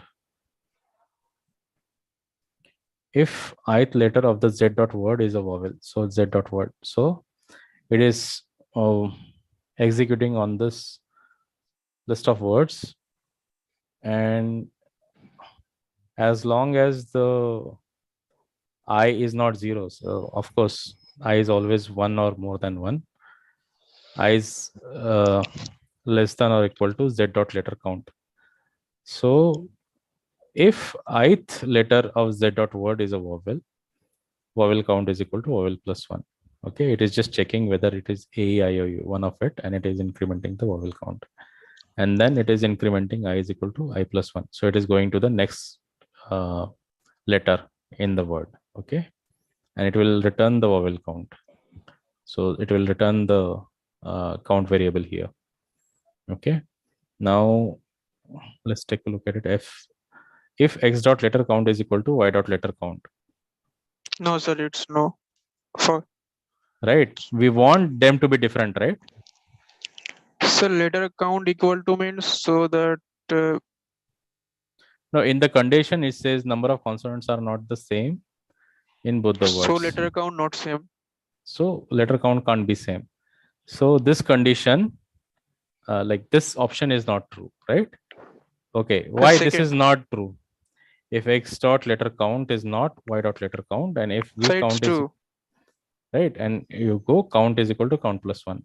So it is only incrementing when these two are not same, but your vowel count is same. Yes, sir. Correct? True it. What about this? So in this vowel We are not equal to not vowel count. Yes, not sir. vowel count. So this is not true. This is not true. So only B.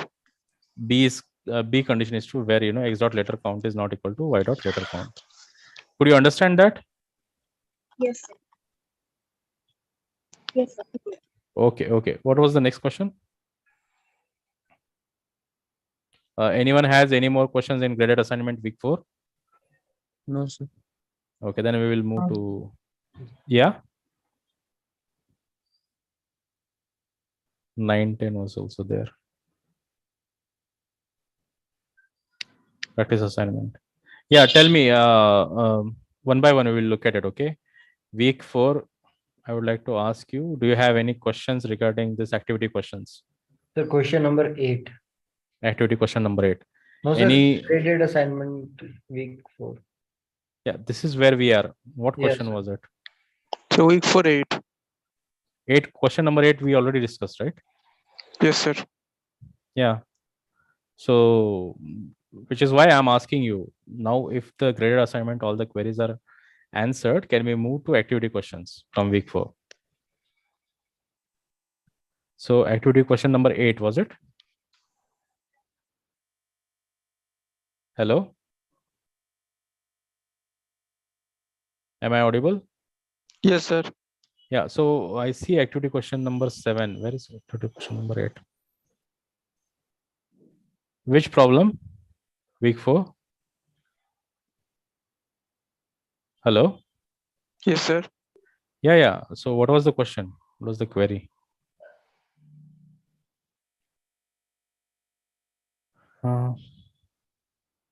GRPA 9-10. Number 7, was it?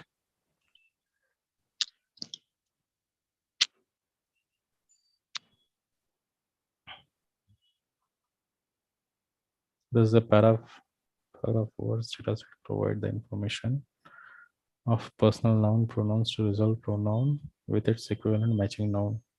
What query in this?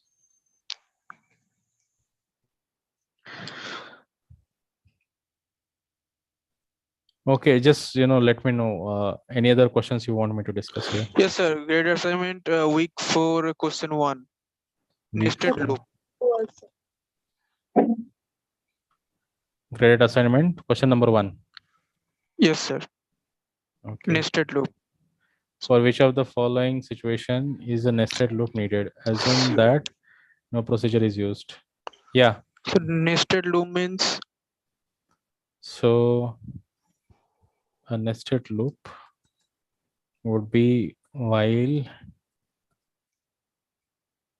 what is that?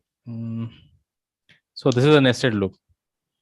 You have while table 1 has more rows, and there you're nesting again while table 1 has more rows. So you're finding pairs. So this, sorry. So yeah. repeated.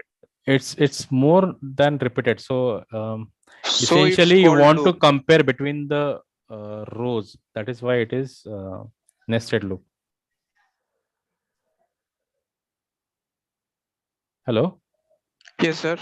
Yeah, is that clear? So anything, basically what nested means is that you have while and then again you have while, which is under it, or you have an if statement, and again inside you have another if Under. statement, right? Because Oh, only if this condition is true, the if will work. means sir, Or condition only under when condition, same condition. yeah. So this is what nesting means.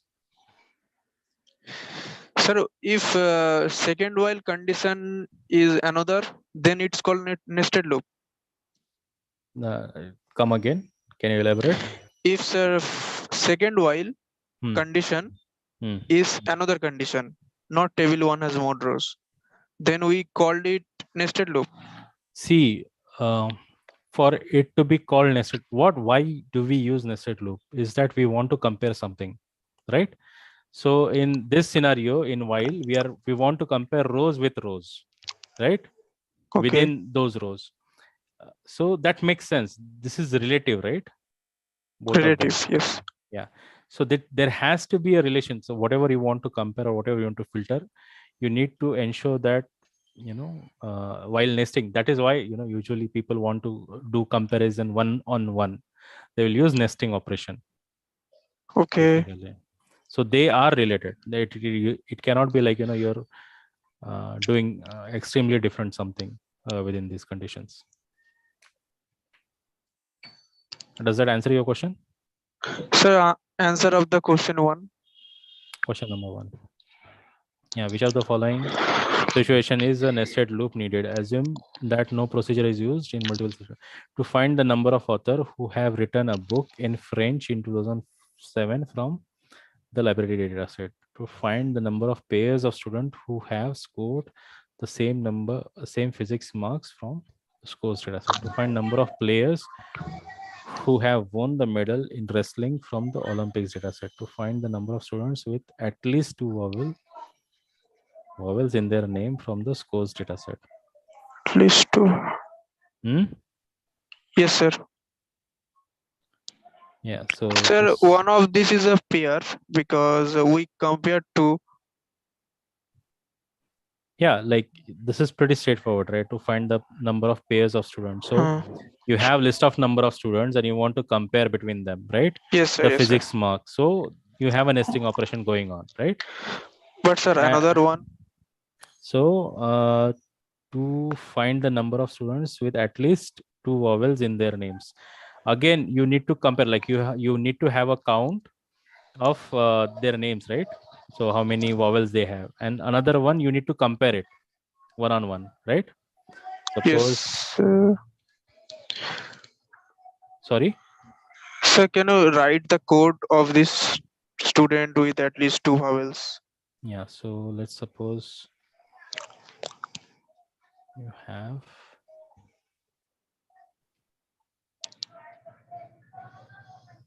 So.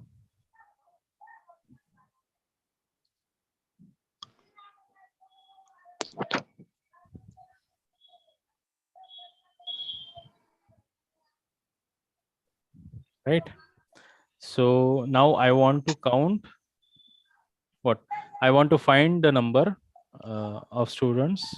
So I will have a count variable, right? I want to find the total number of students. Okay. With at least 2 vowels in their name. So I also want to have a vowel count, right? V count. Yes, sir. In their name from the scores data set. And then what you have is, so it says that assume that no procedure is used, and okay, so if you are not going to use any procedure while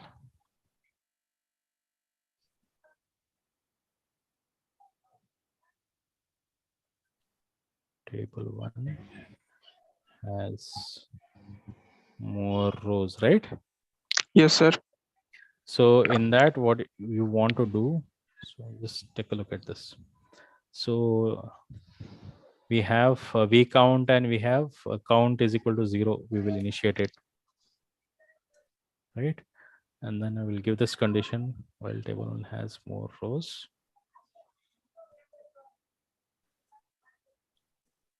Read the first row X in table 1. Right? Yes, sir. Now, what is it that you want to compare? First of all, the vowel. First of all, you need to find out how many vowels a particular. At least 2 vowels. Yeah. So you want to find all the names which has at least 2 vowels, right? Yes, sir. So for that, you need to actually count the vowels in each of their names, right? Yes, sir. So again, while the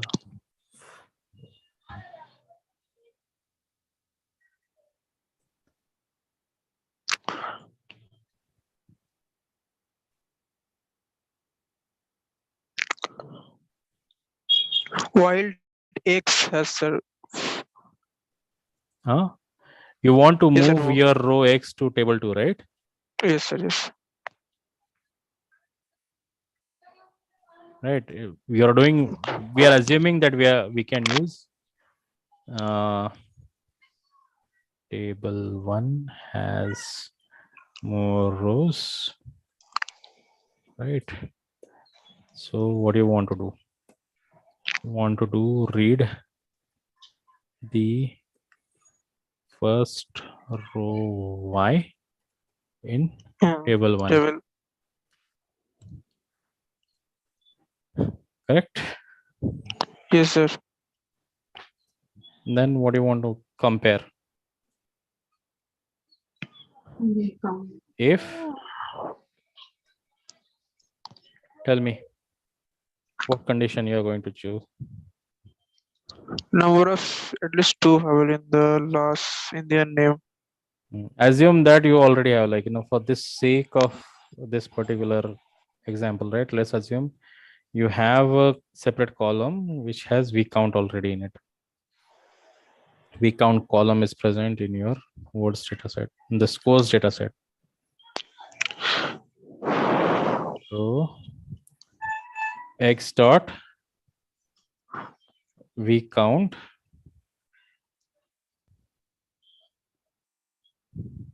what?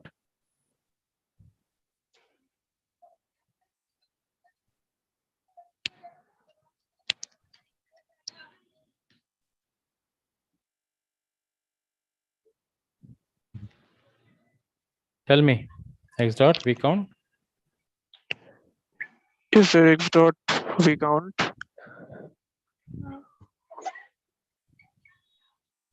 Greater than or equal to this one? Equal to greater than, sir.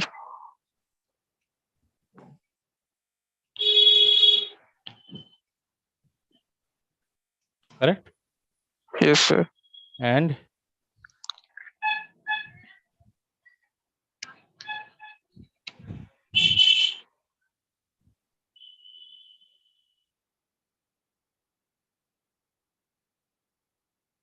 do you need 2 while loops for this?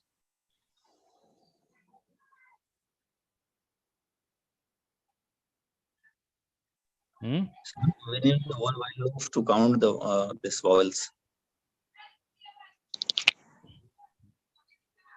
No, come again. We need another while loop to count the vowels because it is Yeah.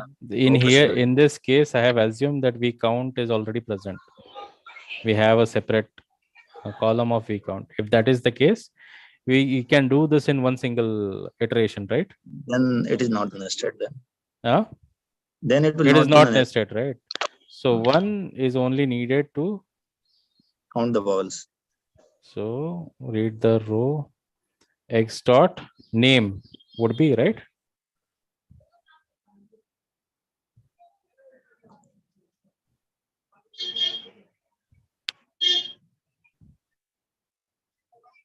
What if name has any of vowels? Correct? Yes, sir. Then we are asking it to count, right? Count the vowels. Correct? Yes, sir. And then we need to store this also, right? If he count greater than equal to true. If we count greater than equal to true. Equal to 2. Then? So we yes, sir. So we count plus 1. Sorry? Yes, sir. So we count plus. Yeah. Then we are doing count is equal to count plus 1.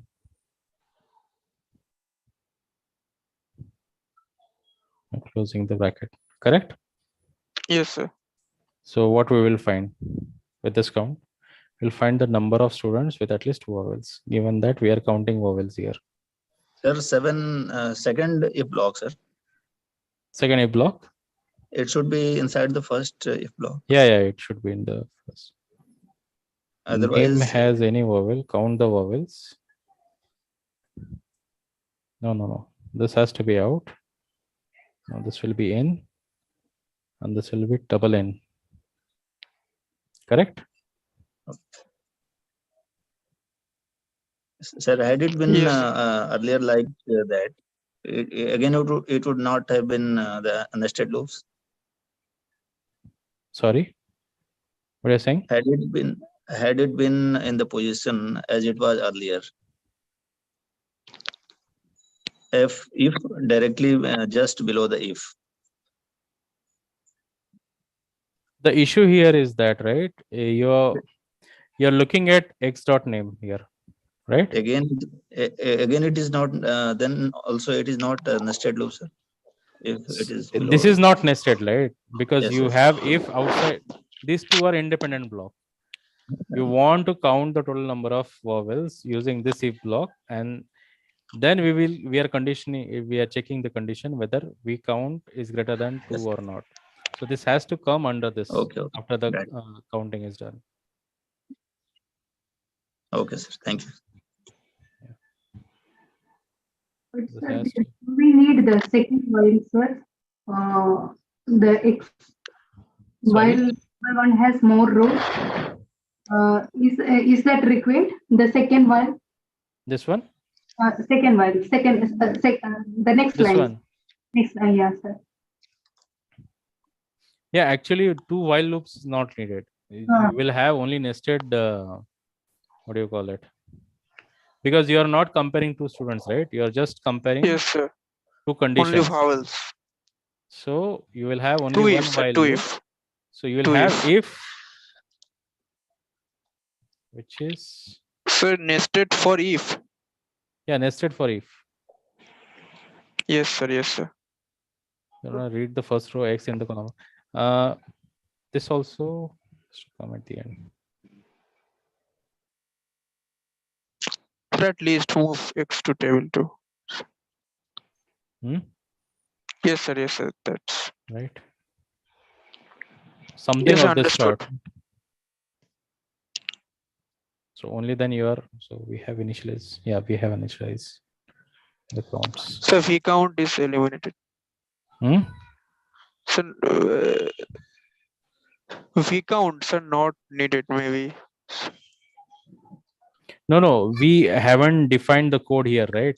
We are just assuming that count the vowels and yes, sir, yes, probably sir. here Yes, we sir. have to say we count. This is where you need to store we count.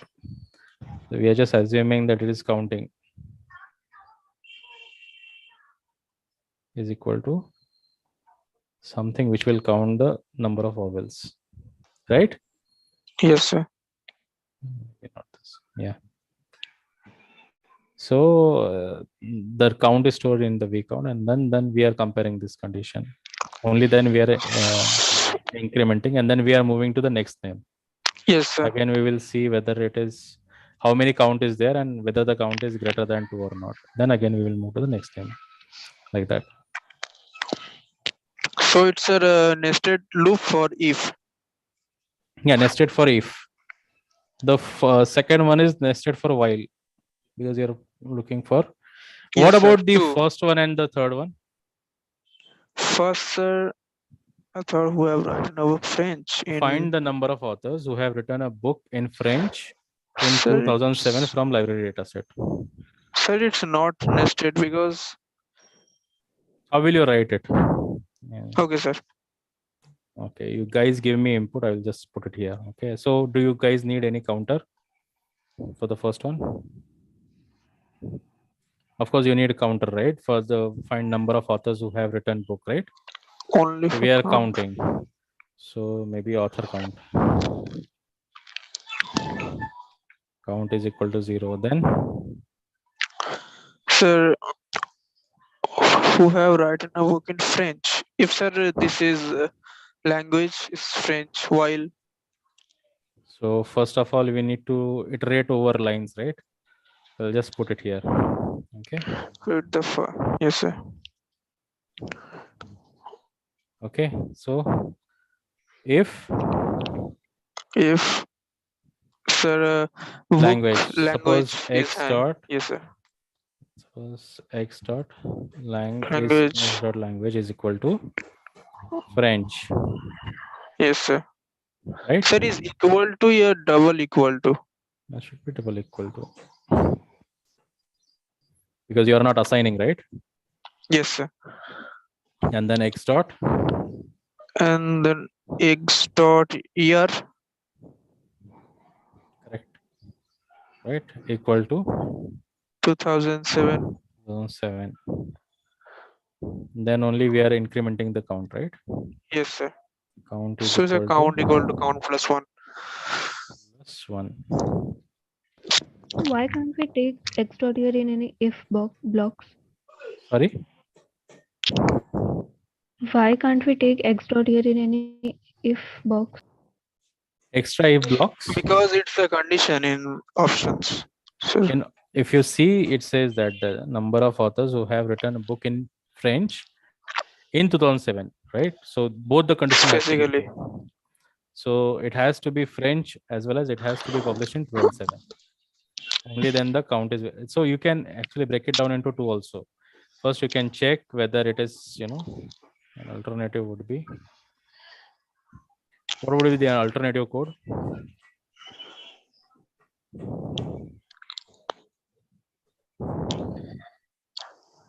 Alternative code would be something. Sir, alternate 2 code is possible. Another. Yes, sir. Yes, sir. First language or first year. Right. Either of it, you can take first one, and then you can make sure that it is correct. But sir, count is not there. I see. I hope. Where it should be then? Because sir, count is last. Count is last means? Not sir, under if. I mean, I assume that. The count should be here? No, not sir. No, sir. Right. Because only position when of this count, condition, sir, is it should be left. Like yes, yes, sir. Yes, sir. Okay. Is it under not if. Tab? No, it should be after tab. So if, then you have an inner loop of if, and then you have count. Oh, in this okay, particular sir, scenario, you have yes, sir. Yes, sir. Yes, nested sir. if loop. Like, in this part, first one also you can do nested if loop if you want to. But sir, answer only 2. Answer? Only 2 option is there. Yeah, but because you can do it in one line also, right? So absolutely, which of the following question can you make it into just nested loop? Requires nested loop. Does it require nested loop? It doesn't require nested loop, right? It's optionally. It is optional. So then fourth option could also be written in one line only. Which one? Fourth option. How? Yes, sir. And we can write it. See, we need one to count the vowel count, right? And the other one is for comparison. How will you do counting as well as comparison at the same time? Yes, sir. Two different action. Right. So First, here we are not comparing like one name is there and we have to find that if there are vowels or not. we have to find how many vowels there are, and then we have to see whether the vowels are more than two or not. Two or more than, at least two vowels in the name. Correct? How else will you approach this? You just tell me, I'll just write it down. Sir, can we? Sir, activity 4. Sir. Yeah. Can we sort the code with AND operation? What version? AND operation. AND operation for the last of the option. For last option, it is not possible, right? For one, you have to count it, right? For count, you have to iterate over all the elements of the name, right? Oh, first count, then compare. Yeah. So we will do count, and once the count is over, then we will compare. Even while counting, right? If we have one count, right? In the first Yes, loop, we are counting one. Is it greater than 2? Equal to or greater than 2? No. Then it again First, we we will separate vowels. Yeah, of for names. Yeah. Okay, sir. Understood. Okay. What was the next question? Somebody asked about activity. Hello. Yes, sir. Someone asked. Yeah. Okay. Yes, sir. That's face wash question. Face wash and soap question in graded assignment. Okay. It's done already. What was the query in that? So I didn't understand it how the code emerged.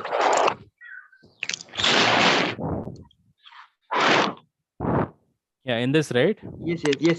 Yeah. So the answer, this is the answer, last answer. Okay. What you need to look at it is what is item is doing. Is item is taking Sir, what is row. difference between option 1 and option 4? It's totally same.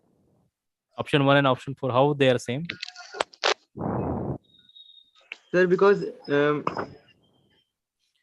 just take a look at the question. Okay, the question is asking you to frac stores the ratio of number of customers who purchase both soap and face wash. So you need a condition where both soap and face wash is true, and the another condition where the customer who purchase only face wash. Correct? Yes, sir. So will this suffice your first option? In first option, you're M counting only for face wash and B counting only for soap. Will it fulfill the condition where you are actually counting the customers who have purchased both and soap and face wash? Oh, no, sir. No, right? Which is why Yes, the nested condition can do it. In this particular scenario, what it is doing, it is only checking. Is it the third option, sir? It is the fourth option. Because in the third option, both the condition has to be true, only then M count and B count is incremented. Which is not true, right? That is not what they have asked. They have asked for both to be true and one to be true. Correct? Yes, sir. Which is only true in the case of fourth option. Okay. Okay. Yes, sir. So what about this third option, Olympics? How would you write the code? To find the number of students with at least two. No, the third one. Yeah. Yes, sir. Any question? The third one is not nested loop because it can be done at once only. At once, right? Yes, sir. For it, same as 2. Option 2. Option 1. Option 1, sir. Option Sorry. 1, right? To find the number of players, again you are counting who have won more medal in wrestling from the Olympics. With so you AND have operation, only, we can do it on one line. You don't even need AND operation, right? You only want what? One medal in wrestling from Olympics. So only wrestling, right? Oh, only wrestling. Okay. Only wrestling you're comparing. So you just want to count the number of players who have competed in wrestling, because Olympics data set only contains information regarding the people who have won the medals, right? Yes, sir. Look at it. That is what it is, right? It is not. Sir, I have one doubt. Yeah. Sir, when we do binning also comes under nested loop iteration. Yeah. Okay, sir. Sir, In can you what? please? Sorry. Yeah, see, in this case, you only report medals and the sports. So you can just use one single if loop to filter out the count. Yeah. What was the question? Sir, activity 4.3, the third question. 4.3.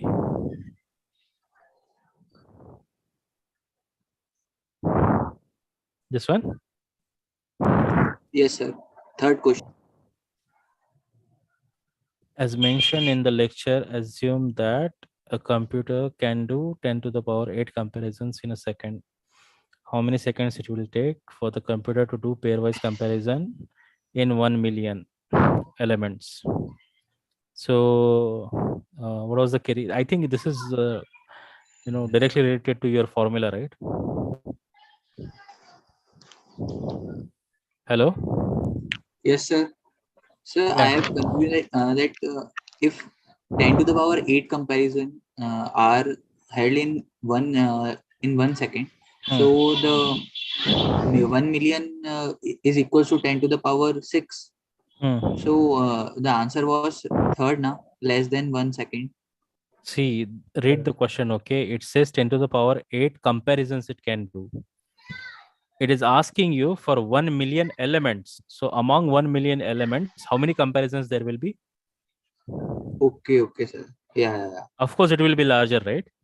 Yeah. Okay, sir. If you do 1 to 1, it will be n factorial. And then if you remove the same cases, it will be n into n minus 1, right?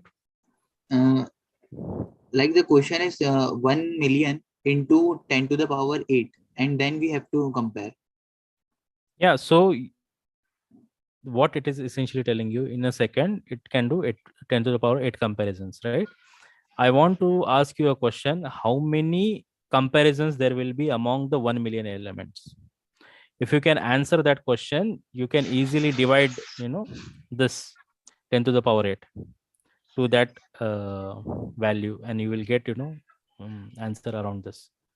Yeah, Okay. Samir. Sir, I have doubt in 4.7, last question, activity 4.7. 4.7. Okay. Sir, I didn't understand the language of the question. What is it asking? 4.7. Just one question is there, right? Yes, sir. Yes, sir. This one. Okay. Does the paragraph words dataset provide the information of personal noun or pronouns to resolve pronoun with its equivalent matching noun? Yes, sir. So what does it mean? Is the question. Is a Sorry. Hello. Sir, I didn't understand the language. What is it asking? So does a paragraph word provides the information of personal nouns and pronoun to resolve? So this is related to your this one, right? This question. Procedure to resolve pronoun with its equivalent matching noun. I think I will have to go through all of this too. Can anyone answer this question? yes, sir. Yes, sir. His answer is yes. Can I go? Why is it yes? That is Because, the question. sir, He couldn't understand the question asks that the question is asks can we find the noun of its pronoun because it's because of the card is a sentence. So we easily found the noun of the attachment pronoun after pronoun. So does it provide enough information? So what is it that you did not understand in the language? Because in this video teachers and professors can do it. Did it one by one, right? As far as I remember, they went one by one and then build that algorithm for this, right? To find yes, the sir. I understood now. noun for the Yes, pronoun. sir. Okay. So next question. Sir? Yeah. Hello. Can I speak, sir? Can I go ahead? Yeah. Go ahead. In this question, could you please check? I think the answer is no. Answer is no. Why? This is because, sir, when we see the cards, which is shown in for the practical purposes, that cards are only reflecting the noun, pronoun, verb, and all those things, parts of speech, but it is not reflecting the data, so which we can fetch as a personal pronoun or personal noun. So I think this is the question. So does it provide an extra card, set of column which will tell no, what that noun sir, or only it pronoun? is providing the noun or pronoun written on the card. Yeah, but it We doesn't have tell card you number. for which noun the pronoun is being used. Is that it? But it is not providing the data for personal noun and personal pronouns. It is providing only card number, word, how many words are, how many letters are there in the word, and what is the part of speech, that is noun, pronoun, or verb. But it doesn't tell you whether it is a personal pronoun or But not. it is not. Yes, sir. But if you see the data set, sir, it is not indicating for the personal noun or pronoun. So I think that is the question. Sir, actually, the Swaminathan, that sentence and another name is coming, his teacher's name. After some his pronoun, one his is there. When we look into this, the immediate noun is his teacher's name. I forgot actually. That is the immediate noun, but that his is mentioning about Swaminathan. You come down. The cards are explaining about the parts of speech, sir. But it is not further. It is not further classifying that whether this is personal pronoun or something material. This only this is indicating the noun, parts of speech, not in detail. Further, it is not given on the card. Vedanayagam, his class teacher. This is not mentioning about Vedanayagam. This is mentioning about Swaminathan. Yeah. So see, I get the question now. Okay, if you look at the full data set, right? Who asked this question? What's your name? Hello.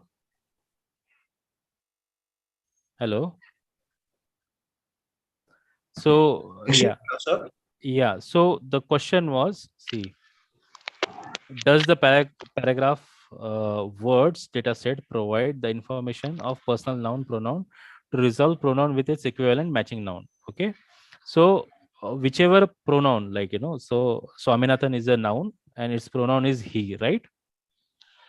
Yes, sir. So if you look at the whole, just look at the part of the speech. Okay, so in this particular case, right, in Swaminathan was reluctant to open his eyes, right? In this particular case, I can say, okay, pronoun is his and it is talking about the noun Swaminathan. Okay, considered now, given this logic, right, suppose whatever pronoun has come, the next preceding or the noun which just came before that, it must be somehow talking about that, right? So Swaminathan and his are related, right? Even when afterwards the pronoun comes he, it is related again to Swaminathan. But if you keep on going, right, you get other nouns also, right? Like calendar. Calendar is a noun. Then freedom is a noun. So like that, if you go to a pronoun again, it was difficult to get into the Monday mood of work and discipline. So it doesn't tell what it is talking about. Right? Oh yes, understood, sir. Like If we say take any one row, we not able to tell that it's noun, which pronoun that. Yeah. So it doesn't tell exactly for which noun the pronoun is being used in the data set itself. Right? Maybe if you would have a separate column for that, what this pronoun is, correlating to which noun, then it would have been possible to talk about its equivalent matching noun, right? But that data is not present in the current words data set. So that was the question, that does the because of this, right, paragraph words, I think it gets confusing. They can just use the words data set.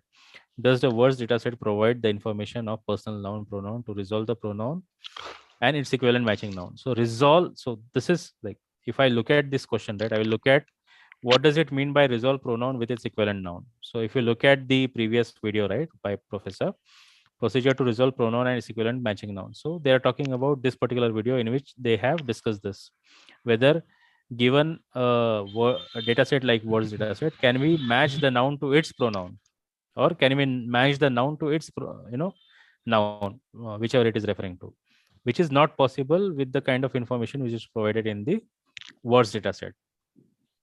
That is true, right? Yes, sir. It was. Yes, sir. That is what it is. It was mismatching because okay. It was mismatching because of the style of the sentence.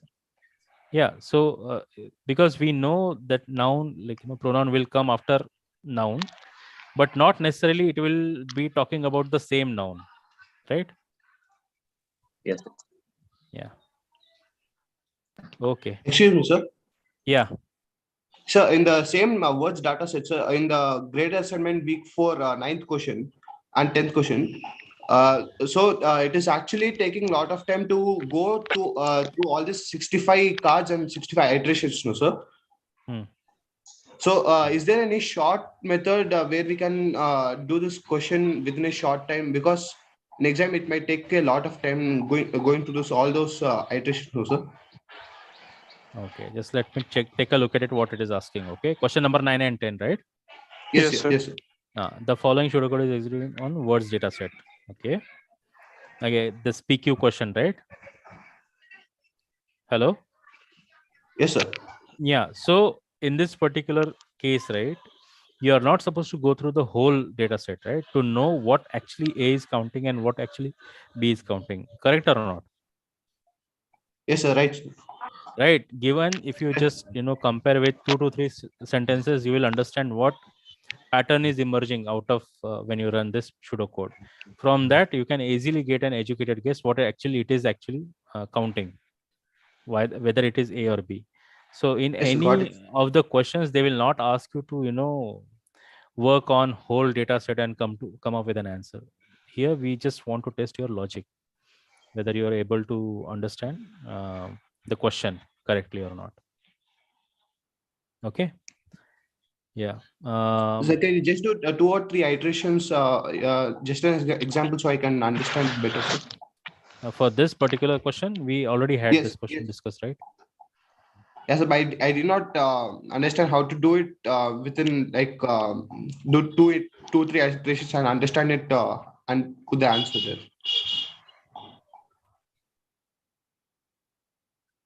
So this is your data set, right? Yes, sir. Yeah. And initially what we were, I think I deleted it.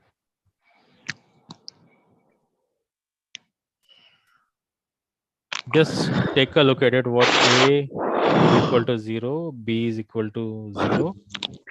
You have P is equal to true and Q is equal to true. If I were to solve this question, the way I will approach is the way like this. Okay, this is false.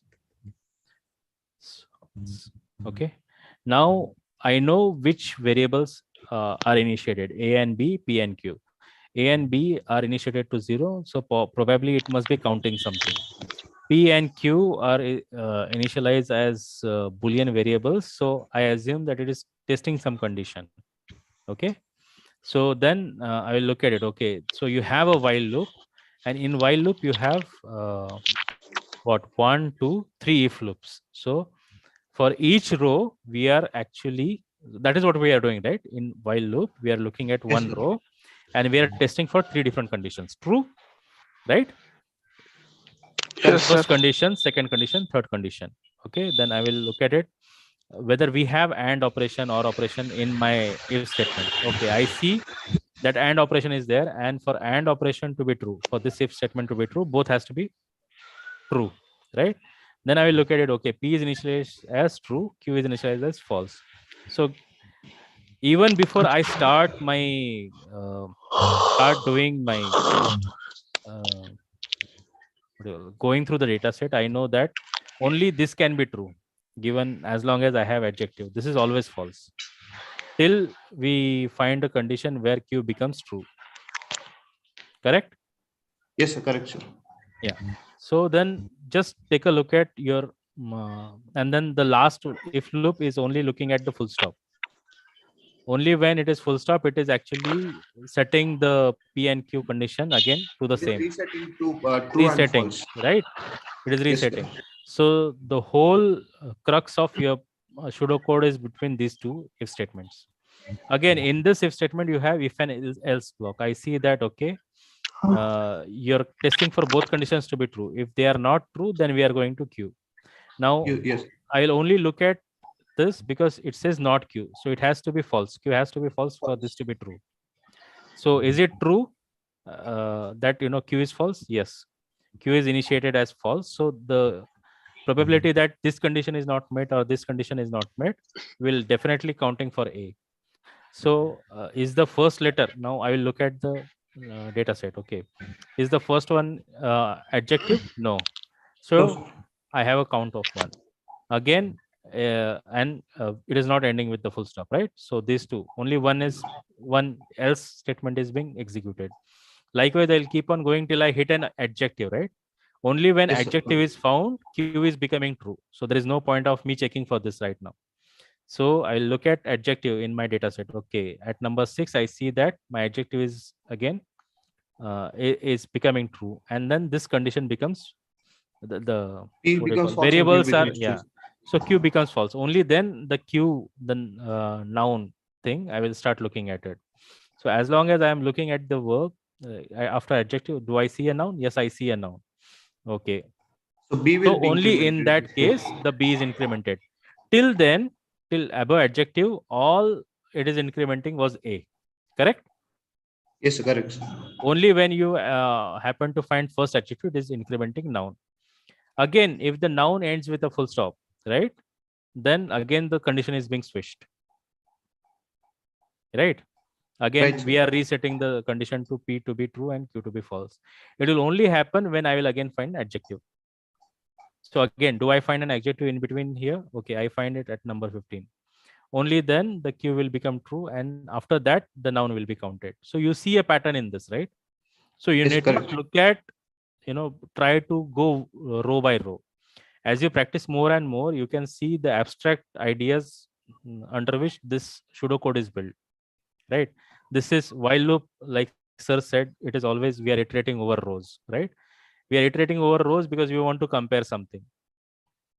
Then you need to understand the concept of your Boolean variables and then your counters. So like that, if you keep on practicing, I think eventually you will start understanding, okay, what it is trying to question you about. Does that answer your question? Yes, sir. So I don't want you, like, it is very good practice if you start doing, line by line initially, but eventually you start understanding what these statements are doing and how the loop is proceeding. Then you can just take a look at it, what does these statements are asking you to test for. In if statement, you are just testing, right? You're just filtering data by Yes, sir. using some Correct. condition. Okay.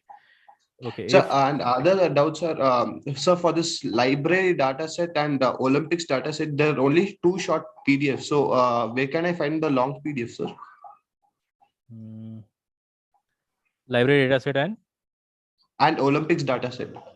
Olympics. I think the full data set, I'll ask around, because for me, I never thought that, more than couple of lines are necessary, because it provides you all the information regarding the headers, right? Like if I look at this, all I'm interested in, what are different columns and what type of different data is available in these columns.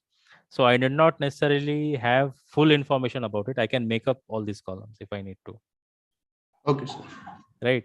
So you can just assume anything between these two columns. It doesn't tell you the rules of these data sets. The rules of data sets are, formulated by the column headers. So how do we take information from these 2 lines or 2 rows, sir? Usually, in this particular example, suppose in this particular, you're just looking at part of speech, right? Is the part of speech part of this particular words data set? It is, right? Yes, So correct. that means that this information is already included in the part of speech. Okay. Correct. Okay. Yes, sir. Yeah. So that's how I see the data set, not essentially all the contents of it, as long as I know if the given information is provided for the particular, to understand the particular pseudocode. Okay, sir. Sir, can you explain practice assignment week 4.3? Week 4? Yeah. Third question. Third question. Practice assignment. Third question. Practice assignment, right? Yes, sir.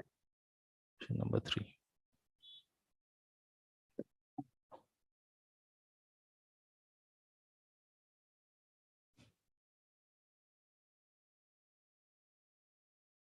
Okay, the following pseudocode is executed using library dataset. At the end of the execution, N captures the name of the book, which has the maximum number of pages and is written in a language other than English, and A captures the number of pages in the book.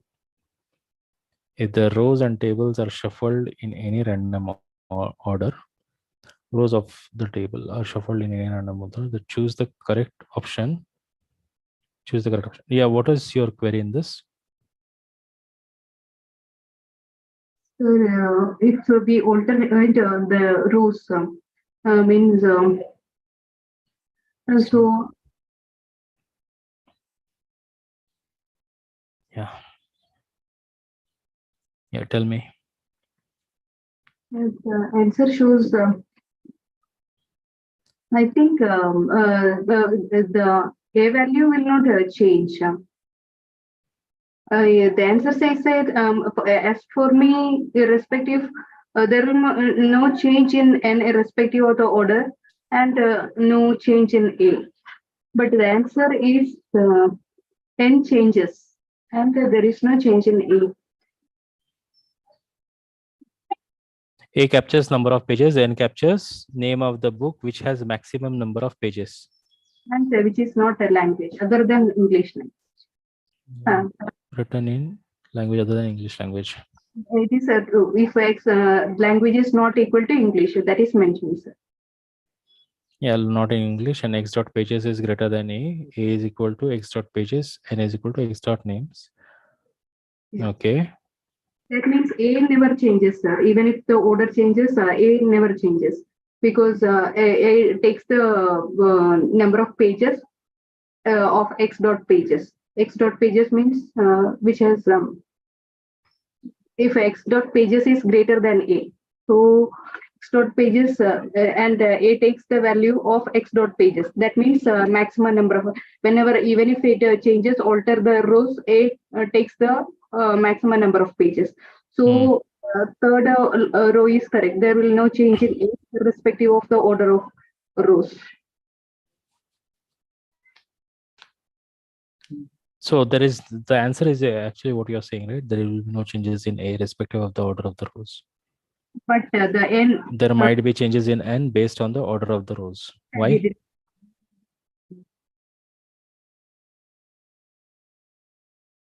Just take a look at it, library data set. Okay, this is your library data set.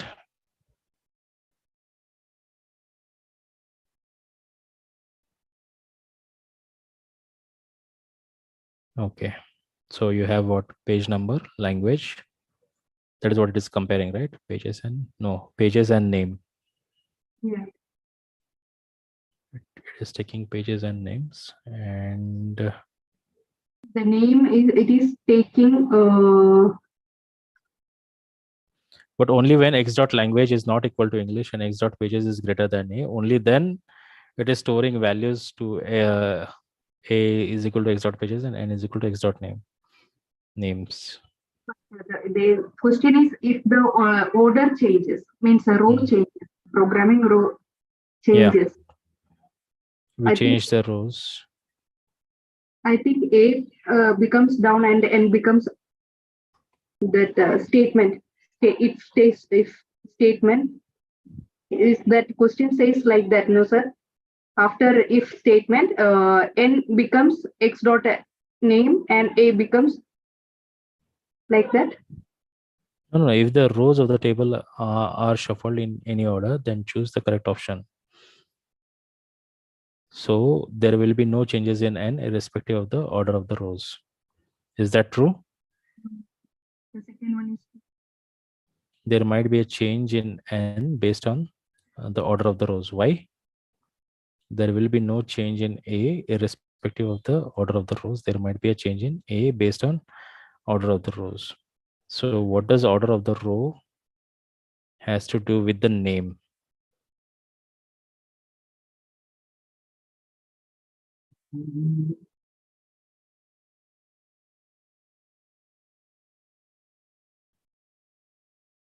Table 1 has more rows. Read the first row x in table 1. Okay. Then we are comparing this. So suppose for first, there are only two cases, right? Just take the first one. Both are English. Suppose it is not English, right? If it is not English, x dot pages is equal to a. It will get updated, and then a will become x dot pages, and its respective name n will become x dot name, right? So essentially, you are looking only at the same row. You are not. So as long as your a remains unchanged, your n should also remain unchanged, right? If it is if it is changed, means Malguri days becomes first and igniting minds becomes second. Then what happens? So there is a case where two books have the same number of pages. Sir. In that case, I think it will only. Sorry, what are you saying? When two books have the same number of pages, maximum number of pages. In that case, one comes before the other. Yeah. Because the condition here is greater than, right? What if it is equal to? Yeah. That makes sense. Yeah. Oh, this is where the trickery is. So as long as it is greater than, it is fine. As long as there are no equal pages, the a and n should not change. But if it is equal to, then given its order, you may have different name. Does that answer your question? It was very good. Fine. I was just thinking, where I was making mistake. But equal to, yeah. Does that answer your question? Sorry? Yes, sir, I got it. Yeah. Even I got it. Okay. It took me a minute to realize. So excuse me, sir. So the syllabus for this qualify exam, sir, it is complete 4 weeks from week 1 to week 4, no, sir? Yes. It is week 1 to week 4. Okay, sir. Okay. Thank you, sir. Okay. Question number 5 and 10, sir. Same exercise. Same exercise 5 and 10. 5 and number 10. 10 is also linked? No. Let's look at 5. What will count 1 represent at the end of the execution? Yeah. So what was your query in this? The following code is executed using scores dataset to study. Two student forms a study pair in their differences in maths marks are at most 10. So 10 equal to or less than 10, right? Assume that pile 1 is always restored back after calling study pair pile P1. Count is equal to study pair 1. Pile 1 has more cards. It has procedure called study pairs. Okay. Yeah, what was your question in this? Can you elaborate?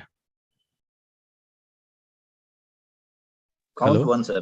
Count 1. Yeah. What will count 1 represent? No, but what was your question in this? Let's count 1. Minus count. Question 1, sir. I'm not finding what is count 1. Okay, count 1. They are sending pile 1 to study pair. That means So, I'm not understanding, sir, procedure. What is it returning? okay. So study pair takes pile 1 pile as an input. So they are setting a is equal to 0 while pile 1 P has more cards. Read the first card in pile P1, move X to pile P2, while pile P1 has more cards. Read the top. So you have comparison, right? Read the top card in the pile P1, move Y to pile P3. If minus 10 is less than or equal to X dot mathematics minus Y dot mathematics is less than or equal to 10. So they are comparing between the two rows whether the math marks are what? The difference between the math marks, right? Between the two. Sorry? Differences is within 10, sir, not more than 10. Yeah, it's either Differences it can be less than or equal to 10, or it can be less than or equal to minus 10, given that, you know, we don't know which math mark is higher, right? That's why you have this additional minus 10 in here. Yes. So only when this condition is met, a is equal to a plus 1, right? That is what it is doing. And then it just moving all the piles P3 to P1 and return a. So it is returning the count. Yeah. So what was the question in count 1? Because What it will says, count right, on data? Yes. two students forms a study pair in their differences in mathematics marks are at most 10, right? That is what it is saying, a study pair. It is given in the question itself. So what your count 1 essentially is doing, the number of study pairs is what it is finding. As long as this condition is met, it is returning a. It is returning a As long to as count 1. 2 pairs are missing, it is incrementing 1, and that is returning. Sorry? As long as it is finding a pair within a gap of within a window of 10 marks, yeah, the code, it is incrementing and it is returning that a. That is count 1. Yeah. Okay, Yeah, that is what count is. So suppose this condition is made by 10 of the students. So you essentially you have 10 number of pairs, which it is essentially checking for the pair of student within a window of 10 marks, and that is returned. That 10 marks. Yeah, that is what it is being written in count 1. Yeah. So which question? Next one was 5. No, 10, right? 10. Yes. Number 10. The following pseudocode is executed using words dataset. At the end of the execution, A captures the number of nouns with letter count at least 4 and at most 8. But the pseudocode may have mistakes. Identify all such mistakes, if any. Assume that all statements not listed in the option below are free of error. So A captures the number of nouns with letter count at least 4 and at most 8. So letter count is less than or equal to 4, is greater than or equal to 4, and is less than and equal to 8, right? So you have counter C initiated while it is checking for what? If check something is your procedure, right? And check something, is there an issue with this? There shouldn't be a comma here.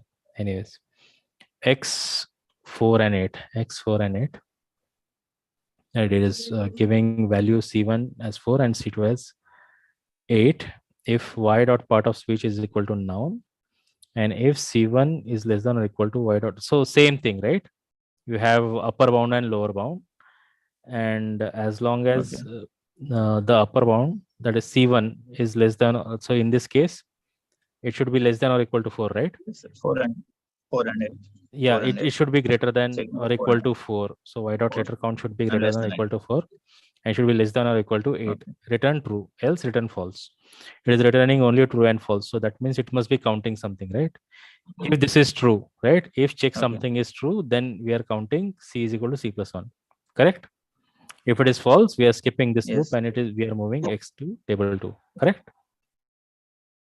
Okay, so what was the question? Assume that all the statements not listed in the option below are free of errors. Identify all such mistakes. What should a code have? Mistakes. Okay. Sir, at the end of the execution, it is talking about A, sir, but I'm not finding A in this code, sir. Sorry? at the end of the execution? It is talking about A. Question, yes. Question itself. It is talking about A.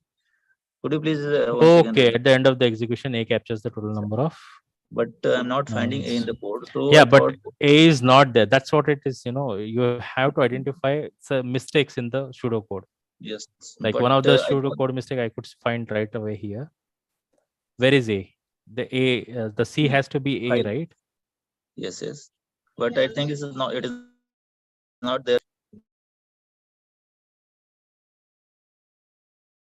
Actually, there are more errors in this code.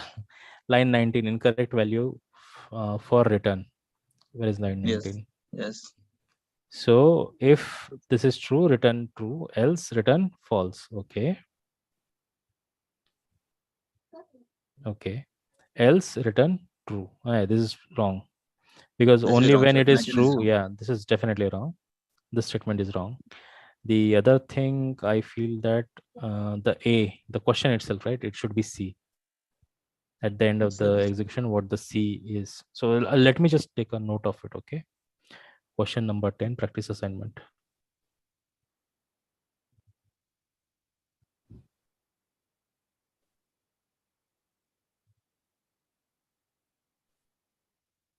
Question number. Okay. I think that's it for today. Okay. Excuse me, sir. That previous problem, that number pairing of the students problem, sir.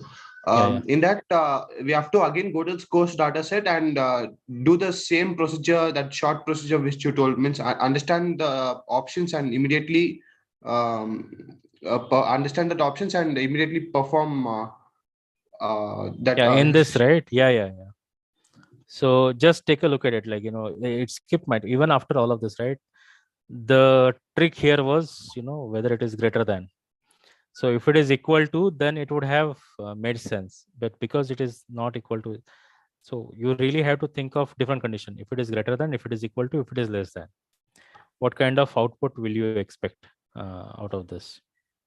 So the procedure essentially is same. Just make sure that you ask right question. So for this particular section, right, we have asked right question regarding the English section. But what happens? Maybe we skip this part where we did not think when it is x dot pages is equal to or greater than A. So again, we have to go through the whole course data set, no? So in this case, no. Just think of, see, there are different conditions, right? So you about books, right? So one aspect of it, that it should not be English. Okay, so that has been taken care of. What is the second one? They have saying that x dot pages should be greater than A is being updated whenever they will find highest number of pages, right? But what if you have equal number of pages? So in such a scenario, you just test this condition by yourself. so excuse me, actually not this one. I'm telling the number student parents from that mathematics. 1 minute. Let me. Question number 4. Yeah. This one, right? Yeah, this one, sir. Yeah. Yeah, in this one also the procedure is same. The way I will look at it. So we have to go again through the same whole list of the code does it, sir? No. Just in this particular question, just take a look at it. What the question is actually asking you. Okay, when you know what the question is asking you, then you start looking at your pseudocode. So in this, what count 1 will represent at the end of the execution? Did I need to see what the while loop does when I know that count 1 is assigned to study pair pile 1? For that particular question, no. So what I wanted to look at was study pair pile 1. What does the procedure actually do? So and I need to look at the conditions. So in the previous example, like I said, now what if it is less than instead of less than or equal to? The result may change, right? Yes, sir, it may change. It may change, right? So that you have to ensure that whatever if conditions you are looking at it and what the options are, if you can correlate that, you will be able to solve questions also quicker, more accurately. Okay. Yeah. Okay, so I think that's it for today. Sir, and how many questions are there in this qualify exam, sir? Qualify example, I think there should be 13 questions in total. 13 or 14 questions. 13 questions. Okay. Yeah. Okay. Okay. We will have more sessions coming up this week. Okay. We will inform also regarding the practice session and all that. Okay.